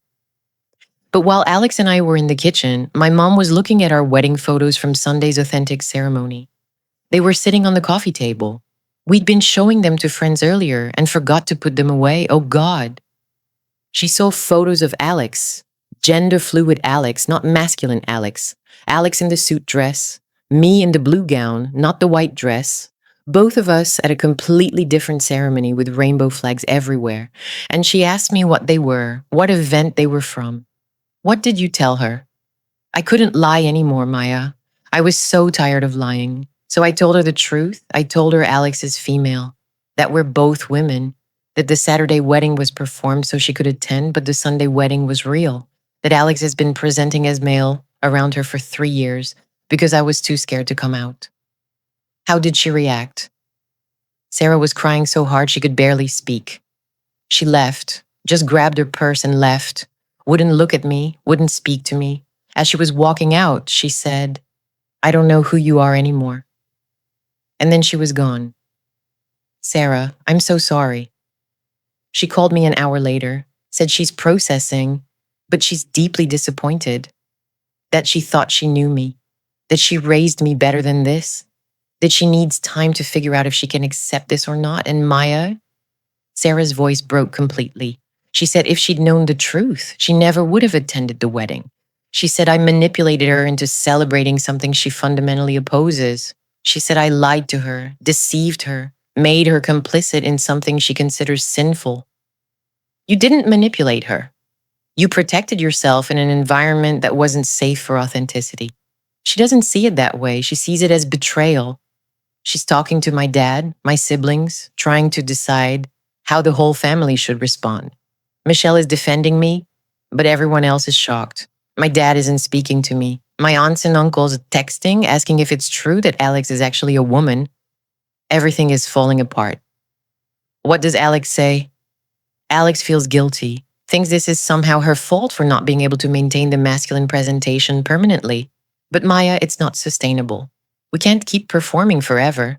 Eventually the truth comes out. I guess I just thought I'd have more time before it did. Sarah, what do you need right now? I don't know. Validation that I'm not a terrible person? Confirmation that I made the right choice? A time machine to go back and handle this differently? You're not a terrible person. You're a queer woman who was trying to survive in a homophobic family while also protecting your relationship. You made the best choice you could with the information and resources you had. Your mother's reaction is about her values, not your worth. But I did lie to her. I did deceive her. I stood in front of her and married a woman while she thought I was marrying a man. That's not a small thing. No, it's not. But Sarah, the alternative was never telling her and living a lie forever, or telling her before the wedding and risking losing both your family and your legal marriage if Prop 7 passed. You chose a third option. Get legally married with family present while they don't fully understand and deal with the revelation later when the marriage was secure. That's survival strategy, not moral failure. Sarah was quiet for a long moment. Then, do you think my mom will come around eventually? I don't know. Some parents do, some don't. But Sarah, you deserve a family who accepts you as you are. If your family of origin can't do that, you build a chosen family who can. You already have that, your sister Michelle, your queer friends, Alex. You have people who love you authentically. That's what matters. I wanted both. I thought I could have both. But I can't. I have to choose between authentic queerness and family acceptance. And I guess I've already chosen. You chose yourself. That's not selfish. That's survival. 2 weeks after the family discovery, I met with Sarah and Alex at my office to check in. They looked tired, stressed, but also somehow lighter. How are you both doing? I asked. It's been rough, Sarah admitted. My mom still isn't speaking to me. My dad sent me one text that said, "We're disappointed, but we love you," which is better than nothing, but also feels conditional. Some of my extended family has cut contact entirely. Others are praying for us. It's a mess. My sister Michelle has been incredible, though, Sarah continued. She's been running interference with the family, defending us, refusing to let them talk about us like we're shameful. She came out as bisexual to the family in solidarity with me, which she'd been planning to do eventually, but accelerated the timeline to make it clear she stands with me. So at least I'm not completely alone in the family. And your friends? Our queer friends have been amazing, Alex said. They've surrounded us with support, reminded us that family is who chooses you, not just who you're related to. We've had dinners, game nights, long conversations about navigating homophobic families. We're okay. It hurts, but we're okay. What about the marriage itself? How are you two doing? Sarah and Alex exchanged a look, then smiled. The first genuine smiles I'd seen from them in weeks. We're good, Sarah said. Really good, actually. Now that the secret is out, we don't have to manage multiple versions of our relationship anymore. Alex can be Alex around everyone. We can be openly married. We can talk about our relationship honestly. It's freeing. We're planning to move, Alex added. Not running away exactly, but relocating to a more progressive city where we can be ourselves without constant family pressure. Probably Portland or Seattle, somewhere queer-friendly, where we can build a life without having to explain or justify our existence. That sounds healthy. It's necessary, Sarah said. We can't stay in Chicago with my family treating us like we're broken or sinful. We need space to heal, space to be married without the weight of family judgment. Maybe in a few years, when we're more established, we can revisit the family relationships. But right now, we need to choose us. That's wise. And for what it's worth, I'm proud of you both. You navigated an impossible situation with courage and grace. Not everyone would have had the strength to do what you did. Thank you, Alex said, for everything. For planning both weddings. For holding space for our complicated reality.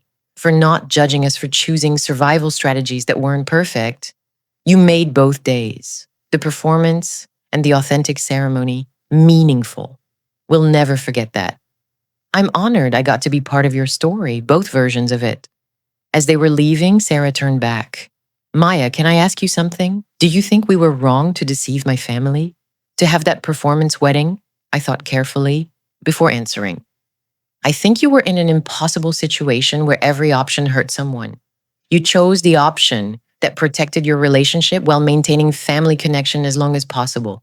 Was it perfect? No. But was it understandable? Absolutely. Sarah, there's no right way to navigate homophobia. You do what you need to do to survive. That's not moral failure. That's resilience. Thank you. I needed to hear that. 6 months after planning 2 weddings in 2 days, I received an invitation in the mail. Sarah and Alex, no more Alexandra in masculine context, just Alex, were having a vow renewal ceremony in Portland, Oregon, 1 year after their legal marriage. 1 year after Prop 7 failed. 1 year after the most complicated wedding I'd ever planned. In part 5, the final part, I'll tell you about that vow renewal, about the family members who attended, Sarah's sister Michelle, and one supportive aunt, and the family members who didn't, most of Sarah's family, including her parents. About Sarah and Alex's new life in Portland, where they could be openly married without explanation or performance. about the wedding industry changes I've advocated for since this case, training for vendors on supporting LGBTQ plus couples, resources for clients navigating homophobic families, awareness that not all opposite sex couples are actually opposite sex, about what I learned from Alex and Sarah, that authenticity and survival aren't always compatible, that sometimes people have to choose between bad options and worse options, that love persists even when it can't be fully celebrated, about the question that still haunts me. Was I right to help them perform heterosexuality? Or should I have refused and encouraged them to be fully authentic even if it meant losing family support? Because sometimes the wedding is perfect and legal and successful. And sometimes it's also a performance that required hiding fundamental truths about who people are. And I still don't know if helping them hide was compassionate or complicit. 1 year after planning 2 weddings in 2 days, I stepped off a plane in Portland, Oregon. The invitation had arrived 3 weeks earlier. Elegant, rainbow watercolored, utterly unlike the traditional cream and gold invitation for their performance wedding. Sarah Campbell and Alex Mitchell invite you to celebrate 1 year of authentic marriage. Join us for a vow renewal ceremony where we can finally be completely ourselves. No performance, no hiding, just love. The ceremony was scheduled for November 10th, exactly 1 year after their legal marriage, 2 days before the anniversary of Prop 7's defeat. I'd RSVP'd immediately. I wouldn't miss it for the world. Portland in November was cold and rainy, typical Pacific Northwest weather.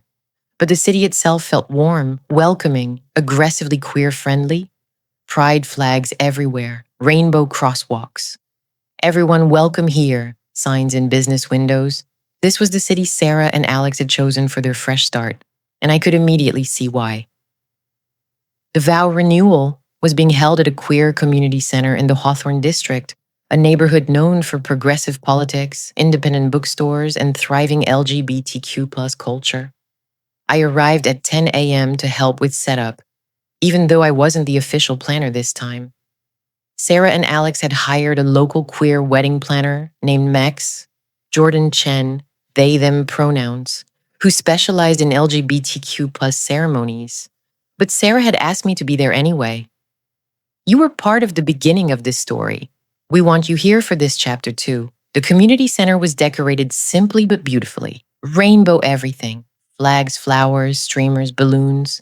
No attempt to hide or minimize queerness. No coding for straight audiences. Just bold, joyful, unapologetic celebration of queer love. About 50 people were expected, smaller than their Chicago weddings, but every single person was someone who knew and supported the real Sarah and Alex. At 11:30 a.m., I saw Sarah and Alex arrive together, and the transformation was stunning. Sarah looked relaxed in a way I'd never seen her before. Her hair was shorter, a choppy pixie cut that read distinctly queer. She wore a pantsuit instead of a dress, deep purple, tailored, elegant, completely her choice without family pressure. She had small rainbow earrings and a button that said visibly queer. She looked free. Alex was equally transformed. Today, Alex presented feminine, a flowing dress, long hair, probably grown out over the year or a better wig than the masculine styling, soft makeup, comfortable in skin in a way masculine performing Alex had never been. Maya. They both hugged me immediately.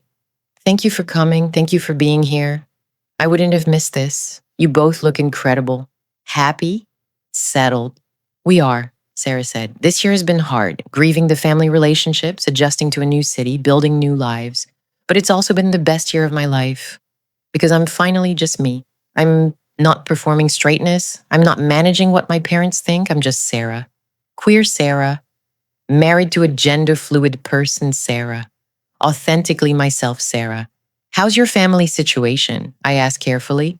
Still complicated, Sarah admitted. My mom and I have had a few phone calls, very surface level. How's work? How's the weather? Nothing about Alex, nothing about our marriage. She's in denial, I think, hoping if she doesn't acknowledge it, it'll somehow not be real. My dad sent a birthday card last month, Sarah continued. It was signed just from him, not both parents, and it said, "We love you even when we don't understand you," which is a something. Not acceptance, but not complete rejection either.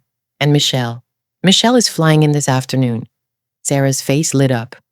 She's our only family member attending. She's been incredible this whole year, FaceTiming us weekly, visiting Portland twice, being our bridge to the family, even though they're mostly not receptive. She came out as bi to the family right after our situation exploded, which I think took some heat off us. Now they have 2 queer daughters to be disappointed in instead of just one. Alex added, Michelle brought her girlfriend to Easter dinner. My parents almost had a heart attack, but they couldn't disown both daughters. So now they're in this weird space where they have to either accept queer relationships or lose both their girls. Michelle is forcing their hand. It's brilliant strategy, honestly. Has your extended family softened at all? Some have, Sarah said.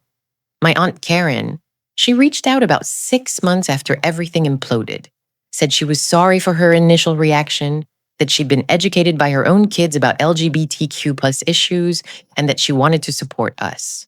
She's here today, actually. Flying in from Chicago. That's wonderful. It's slow progress, Sarah said, but it's progress. And honestly, we've built such an incredible chosen family here in Portland that the absence of birth family stings less. We have community here, real community. At 12:45 p.m., guests started arriving, 50 people total. All queer or queer allies, all people who knew Sarah and Alex's full story and supported their journey. Michelle arrived with her girlfriend Emma, a confident, artistic woman who hugged Sarah and Alex like they were family she'd known for years, not her girlfriend's sister. She'd only met a few times, and Karen arrived looking nervous but determined. I'm here to support you, she told Sarah. I'm sorry I wasn't here from the beginning. I'm here now. The friend group from Chicago, the ones who'd attended both weddings, came as a delegation. Jordan, the best man from the performance wedding, several couples who'd been navigating their own family rejections, the queer community that had held Sarah and Alex through the hardest year, and new Portland friends, colleagues from Alex's new tech job, people from Sarah's graphic design collective, neighbors from their apartment building, the barista from their favorite coffee shop who'd drawn hearts on their cups every morning and asked to attend when they mentioned the vow renewal. At 1 p.m. exactly, the ceremony began. No processional, no separation of partners. Sarah and Alex walked in together, hand in hand, to Brandi Carlile's The Story, a song that absolutely would have been too queer-coded for the performance wedding, but was perfect for this celebration. The officiant was Mex Jordan Chen, the wedding planner who'd become a friend over the past year. They stood at the front of the room, wearing a rainbow suit, beaming with joy. Welcome, everyone, to Sarah and Alex's vow renewal. But before we begin, let's acknowledge what this ceremony actually is. This isn't just a vow renewal. This is a second wedding, the real wedding, the one that should have happened a year ago but couldn't because the world isn't safe for queer love yet. The room was silent, attentive. A year ago, Sarah and Alex got legally married in Chicago. They stood in front of 100 people and said vows, beautiful vows, meaningful vows, but incomplete vows. Because half the audience thought they were witnessing a heterosexual marriage, Alex had to present as masculine. Sarah had to hide her queer identity. They celebrated love while having to hide the full truth of that love. Max. Jordan looked at Sarah and Alex with fierce pride. That wedding was valid, that marriage is real, that legal certificate matters, especially after Prop 7 failed and their marriage remained protected. But that ceremony wasn't fully authentic. It couldn't be. Today's ceremony is the wedding they deserved a year ago. Today, they get to marry each other as themselves, fully, completely, authentically. Sarah and Alex were already crying. So today isn't just a vow renewal. Today is a reclamation, a correction, a do-over. Today is Sarah and Alex saying the vows they couldn't say a year ago, promising the promises they couldn't make publicly, celebrating the love they had to code and hide and protect. The room erupted in applause. Sarah, would you like to begin? Sarah stepped forward. No note cards, no rehearsed speech. Just raw truth. Alex, a year ago, I married you while lying to my family about who you are. I married you while lying to them about who I am. I thought that compromise, authenticity, sacrifice for family acceptance was sustainable. that I could have both things if I just managed the deception carefully enough. She wiped tears away. I was wrong. Within days of the wedding, the truth came out. And I lost most of my family anyway. The very thing I was trying to prevent by hiding, family rejection, happened regardless, which means I put us through that performance wedding for nothing. Not for nothing, Alex whispered. For nothing, Sarah insisted. Because here's what I learned this year. You can't build authenticity on lies. You can't have genuine relationships with people who only accept a fake version of you. And you can't ask your partner to hide fundamental parts of themselves to make your family comfortable. That's not love, that's cowardice. The room was deadly quiet, so today I'm marrying you again. But this time I'm doing it right. I'm marrying you as Alex, genderfluid, complicated, beautiful Alex. I'm marrying you as me, queer, messy, still figuring it out me. I'm marrying you in front of people who know us and love us as we actually are. And if my parents can't witness this, if my family can't celebrate this, if the people who raised me can't accept the person I've become, that's their loss, not mine. She took Alex's hands. I choose you. I choose authenticity. I choose a small community of people who actually see me over a large community of people who only accept a performance. I choose this life we're building in Portland over the life I pretended to live in Chicago. I choose us, always. I was crying. Mangs Jordan was crying. Every single person in that room was crying. Alex stepped forward, voice shaking. Sarah, a year ago, I presented as masculine so you could keep your family. I bound my chest, deepened my voice, performed masculinity for 6 hours straight, so your parents would attend your wedding without knowing they were attending a same-sex wedding. I thought that sacrifice, my authentic presentation traded for your family's presence, was noble, that I was protecting you. Alex's voice broke. I was wrong. I wasn't protecting you. I was enabling a system where you had to hide to be loved. I was reinforcing the message that your queerness was something shameful that needed to be concealed. And Sarah, I'm sorry. I'm sorry I went along with that performance instead of encouraging you to be brave and come out on your own terms. You were being kind, Sarah started. I was being complicit, Alex interrupted. In your family's homophobia. In the system that forces queer people to choose between authenticity and acceptance. I should have said no to the performance wedding. I should have insisted we only have the authentic ceremony and let your family choose whether to attend or not. Instead, I helped you hide. And that wasn't kindness. That was me choosing your comfort over our collective liberation. Alex looked at the assembled guests. This year, I've been in therapy, learning about codependency, about the difference between supporting a partner and enabling their avoidance. And I've learned that sometimes the most loving thing you can do is refuse to participate in hiding. So today, I'm making a different vow. Alex turned back to Sarah. I vow to never again hide who I am, who we are, for anyone's comfort. I vow to be visibly queer, proudly gender fluid, unapologetically myself. Even when that makes people uncomfortable, especially when that makes people uncomfortable. Because our visibility matters, our authenticity matters, not just for us, but for every queer person who comes after us and needs to see that living openly is possible. I vow to support you being your full self, not the straight passing version, not the family-friendly version, your actual, complicated, beautifully queer self. And if people can't handle that, they can leave. We don't need acceptance from people who require us to be smaller. I vow to build a life with you where we never have to perform, where we never have to code switch, where we can just exist as ourselves without explanation or justification. This life, this Portland life, this chosen family life, this is what I'm vowing to protect and nurture. Sarah and Alex were holding each other now, both sobbing. Jordan stepped forward. Do you, Sarah Campbell, take Alex Mitchell in all their gender presentations, in all their authenticity, in all their refusal to perform for the comfort of others to be your spouse? Again, for real this time. I do. Completely. No conditions. Do you, Alex Mitchell, take Sarah Campbell in all her messiness, in all her courage to finally choose authenticity, in all her beautiful queerness to be your spouse? Again, for real this time. I do, absolutely, forever. Then, by the power vested in me by this community who witnesses you, by the love that has sustained you through an impossible year, by the courage you've both shown in choosing truth over comfort, I pronounce you married, again, authentically, for real this time. They kissed to thunderous applause. Not the careful, audience appropriate kiss from the performance wedding, a real kiss, long, passionate, unashamed. When they finally pulled apart, Miss Jordan announced, I present to you, finally, truly, authentically, Sarah and Alex, married for real. The reception was held in the same community center.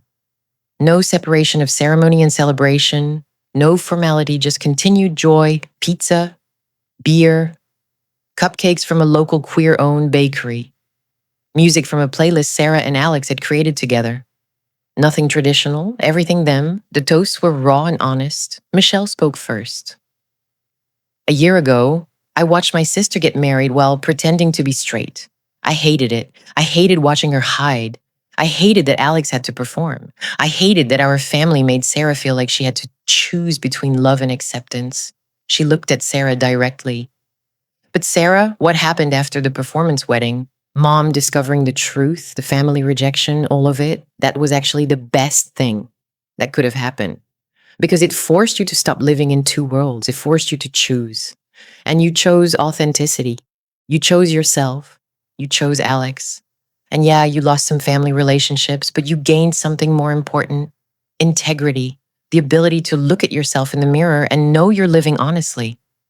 Michelle raised her glass to Sarah and Alex, to authenticity over acceptance, to chosen family over blood family, to living openly even when it costs everything. Jordan spoke next. A year ago, I gave a carefully coded toast at a performance wedding where I couldn't say what I really meant. Today, I get to say it plainly. Sarah and Alex, you're my heroes. You navigated an impossible situation with grace. You protected yourselves while also trying to maintain family connections. And when that became unsustainable, you chose yourselves. That's the bravest thing anyone can do. Aunt Karen spoke, surprising everyone. I'm Sarah's aunt. I'm probably the only member of Sarah's birth family here besides Michelle. And I want to apologize. Her voice shook. When I first learned Sarah was gay, when I learned Alex was a woman, I reacted badly. I said things I regret. I believed things I was taught in church about homosexuality being sinful. I chose my religious beliefs over my niece's happiness, and I was wrong. She was crying now. My own kids, Sarah's cousins, educated me. They sent me articles, videos, stories about LGBTQ plus people. They helped me understand that love is love, that gender's complicated, that the church teachings I'd accepted without question were causing real harm to real people, people I loved. And I changed my mind. She looked at Sarah and Alex. I can't speak for Sarah's parents. I can't make them change, but I can speak for myself. Sarah, Alex, I love you. I support you. I'm sorry I wasn't here from the beginning, but I'm here now, and I'll keep showing up for you for as long as you'll let me. The room gave her a standing ovation. As the afternoon progressed, I watched Sarah and Alex relax into themselves in a way I'd never seen during their Chicago wedding planning. They danced together, really danced, bodies close, no concern for what anyone thought. They laughed with their Portland friends. They introduced Michelle's girlfriend Emma to everyone as soon-to-be family. They were visibly, joyfully, unapologetically queer. This was what they deserved a year ago. This freedom, this authenticity, this celebration. At 4 p.m., Sarah found me. Maya, can we talk? Privately? We stepped outside into the Portland drizzle. I need to ask you something, Sarah said, and I need you to be honest. Do you think I was wrong to have the performance wedding? Was that cowardly? Should I have just come out to my family and risk everything? I thought carefully before answering. Because this was the question I'd been wrestling with for a year. Sarah, I don't think you were wrong. I think you were surviving. You made the best choice you could with the information and resources you had at the time. Could you have handled it differently? Yes. Would different choices have led to better outcomes? Maybe. But you can't know that. You made survival choices in a hostile environment. That's not cowardice, that's adaptation. But I hurt Alex. I asked them to hide themselves for my comfort. And Alex chose to do that. Alex has agency. They could have said no. They could have refused to perform. They chose to support you in the strategy you needed at the time. That's not you victimizing Alex. That's both of you making choices about how to navigate a homophobic family system. Sarah was quiet for a moment. My mom still won't accept us. It's been a year. She still won't acknowledge Alex as my spouse. She still introduces me to people as my daughter who lives in Portland without mentioning that I'm married. She's erasing Alex entirely. I'm sorry, that's painful. Do you think she'll ever come around? I don't know. Some parents do, some don't. But Sarah, here's what I've learned from years of watching families navigate acceptance. You can't force people to evolve before they're ready. All you can do is live your authentic life and let them decide whether they want to be part of it. You've done that. You've been clear about who you are and what you need. Now it's on your mom to decide if she loves you enough to accept reality. What if she never does? Then you grieve that relationship and invest in the ones that do work, like Michelle, like Aunt Karen, like the 50 people in that room who showed up today to celebrate you. Focus on the love that's available, not the love that's withheld. Sarah nodded, tears streaming down her face. Thank you for everything, for planning both weddings, for not judging us for the performance, for coming to Portland to witness the real celebration. You've been more than a wedding planner. You've been a witness to our survival. I'm honored to have been part of your story, both chapters of it, which brings me to now, to today, to 18 months after I planned 2 weddings in 2 days. I'm sitting in my Chicago office, reviewing files, preparing for new clients, and I'm thinking about Sarah and Alex. I checked their social media this morning. Their Portland life looks beautiful. They've bought a house, adopted a dog named Harvey Milk. Sarah's graphic design business is thriving. Alex got a promotion. They're visibly happy. Sarah's mom still doesn't acknowledge the marriage publicly, but Aunt Karen comments on all their photos. Michelle visits quarterly, and their chosen family in Portland has become the family that matters most. It's not the ending I would have chosen for them. I'd prefer a world where Sarah's parents evolved and accepted and celebrated their daughter's marriage. But it's a real ending, an honest ending, a surviving and thriving ending, and sometimes that's the best we get. After Sarah and Alex's case, I completely changed how I approach wedding planning. I now include questions about gender identity and sexual orientation in my initial consultation forms. Not invasively, just is there anything about your identities or family situations that might affect wedding planning? And are there family members who don't fully support your relationship? How can I help navigate that? I've taken training from LGBTQ plus organizations about supporting queer couples.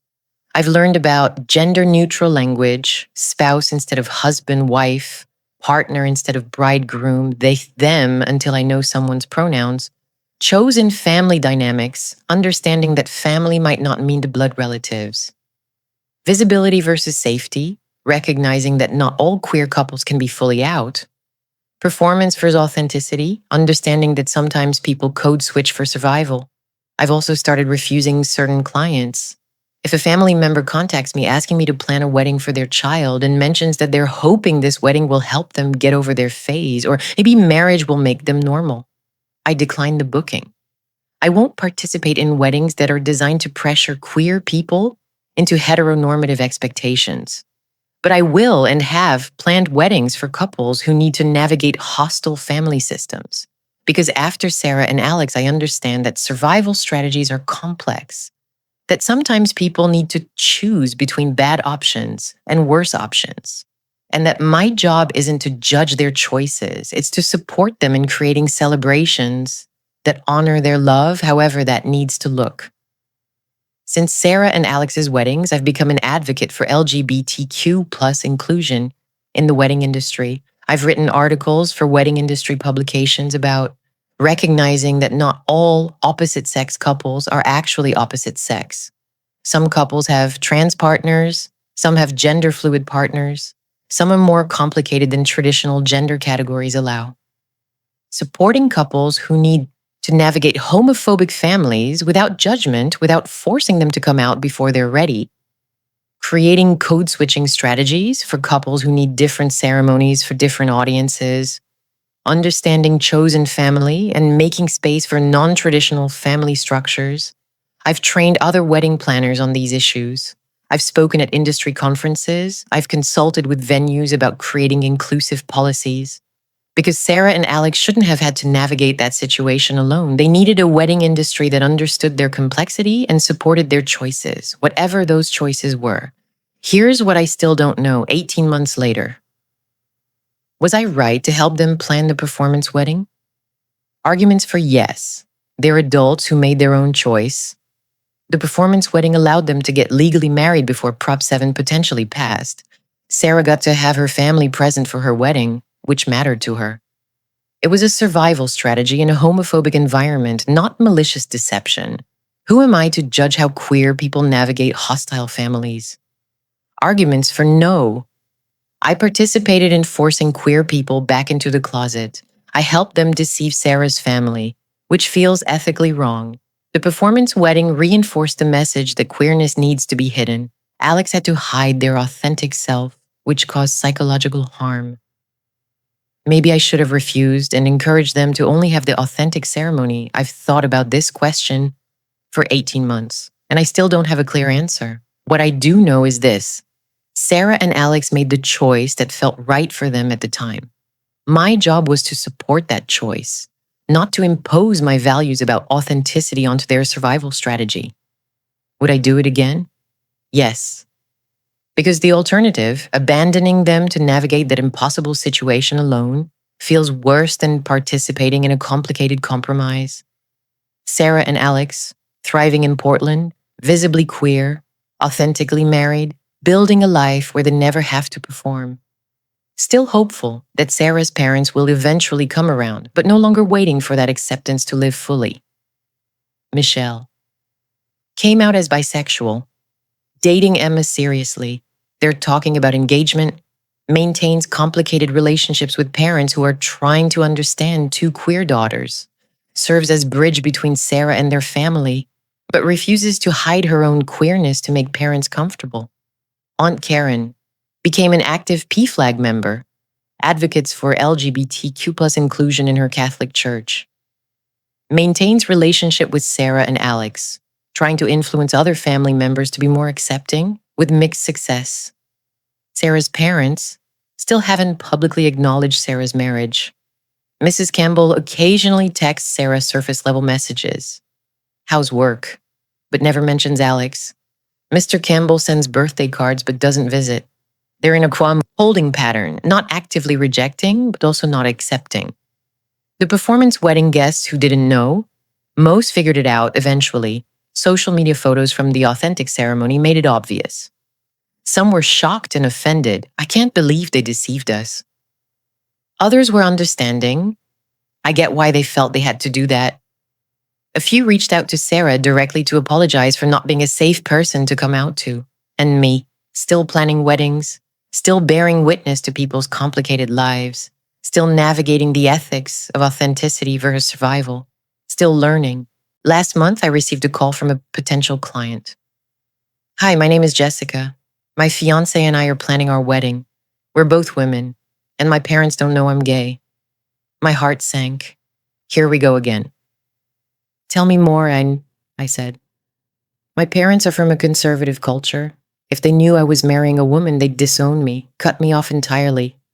So my fiance and I are considering doing what Sarah and Alex did, having her present as male for the wedding so my parents will attend. We found your story online, found articles about how you helped them navigate that situation, and we're hoping you can help us too. I thought about Sarah and Alex, about the performance wedding and the authentic ceremony, about the cost of hiding and the cost of revealing, about survival strategies and ethical complications. Jessica, I need you to understand something before we go any further. What Sarah and Alex did, that's not a solution I recommend. It's a last resort for people in impossible situations. It's traumatic for everyone involved. It costs more than you think it will, and it's not sustainable long term. I know, but what's the alternative? Come out to my parents and lose them forever, or stay closeted and never get to celebrate my relationship. The alternative is honesty. Hard, painful, scary honesty.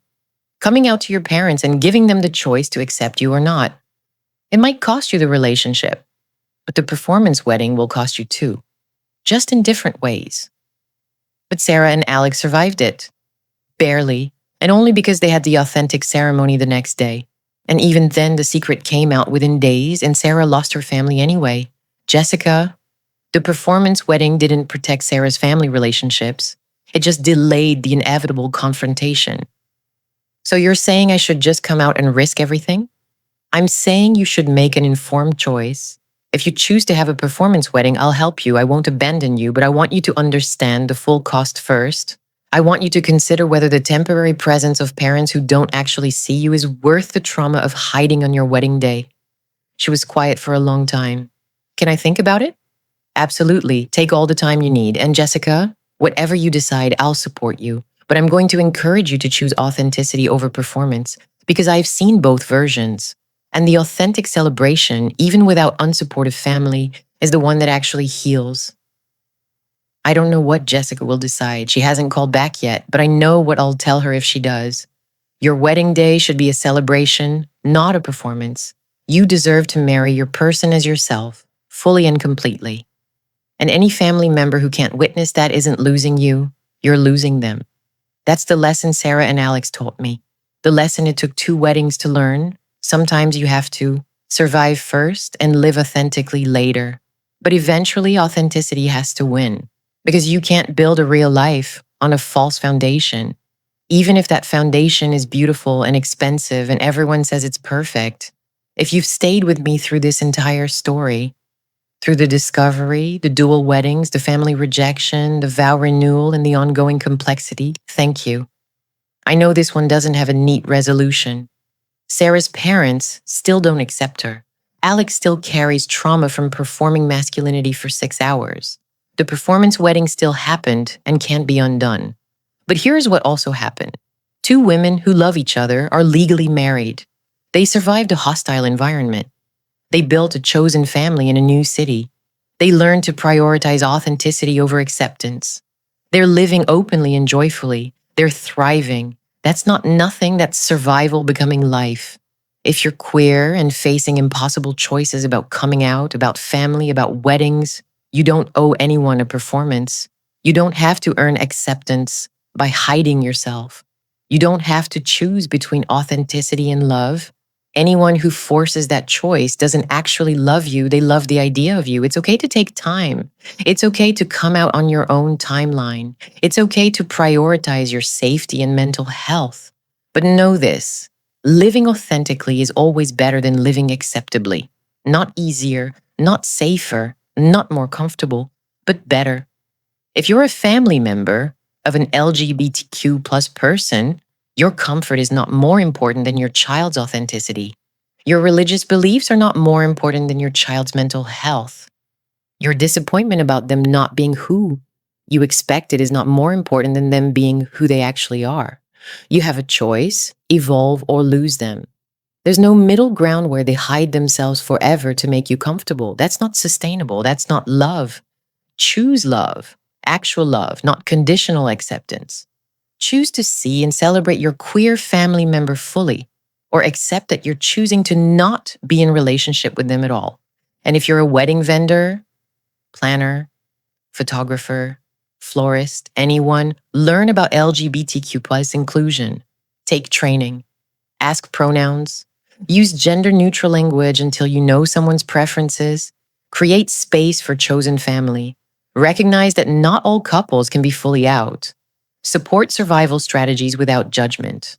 And most importantly, understand that your job is to create celebrations that honor the people getting married, whoever they are, however they love, whatever the need to feel safe and celebrated. 5 weddings now. 5 cases where my job went beyond flower arrangements and timelines. Lauren, poisoned by her groom, saved by paying attention to her symptoms. David, the bigamist, exposed before destroying another family. The Chen family, navigating immigration fraud born of desperation. Ryan and Jessica, whose best man's toast revealed paternity lies. And Sarah and Alex, forced to choose between authenticity and family acceptance, and learning, painfully, that you eventually have to choose authenticity. I'm a wedding planner. I create celebrations of love and commitment. But sometimes, the most important thing I do is hold space for impossible choices, bear witness to survival strategies, and remind people that they deserve to be celebrated as themselves. Sarah and Alex got married twice, once for law and family, once for truth and community. They needed both. They deserved both. And I'm grateful I got to help create both, even though one of those weddings was a beautiful, expensive, elaborate lie.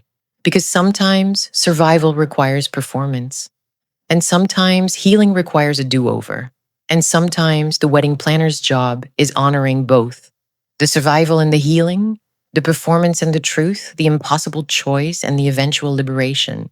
Thanks so much for joining us on this journey. If you loved this tale, please subscribe to Tin Tea Tales for more stories like this one.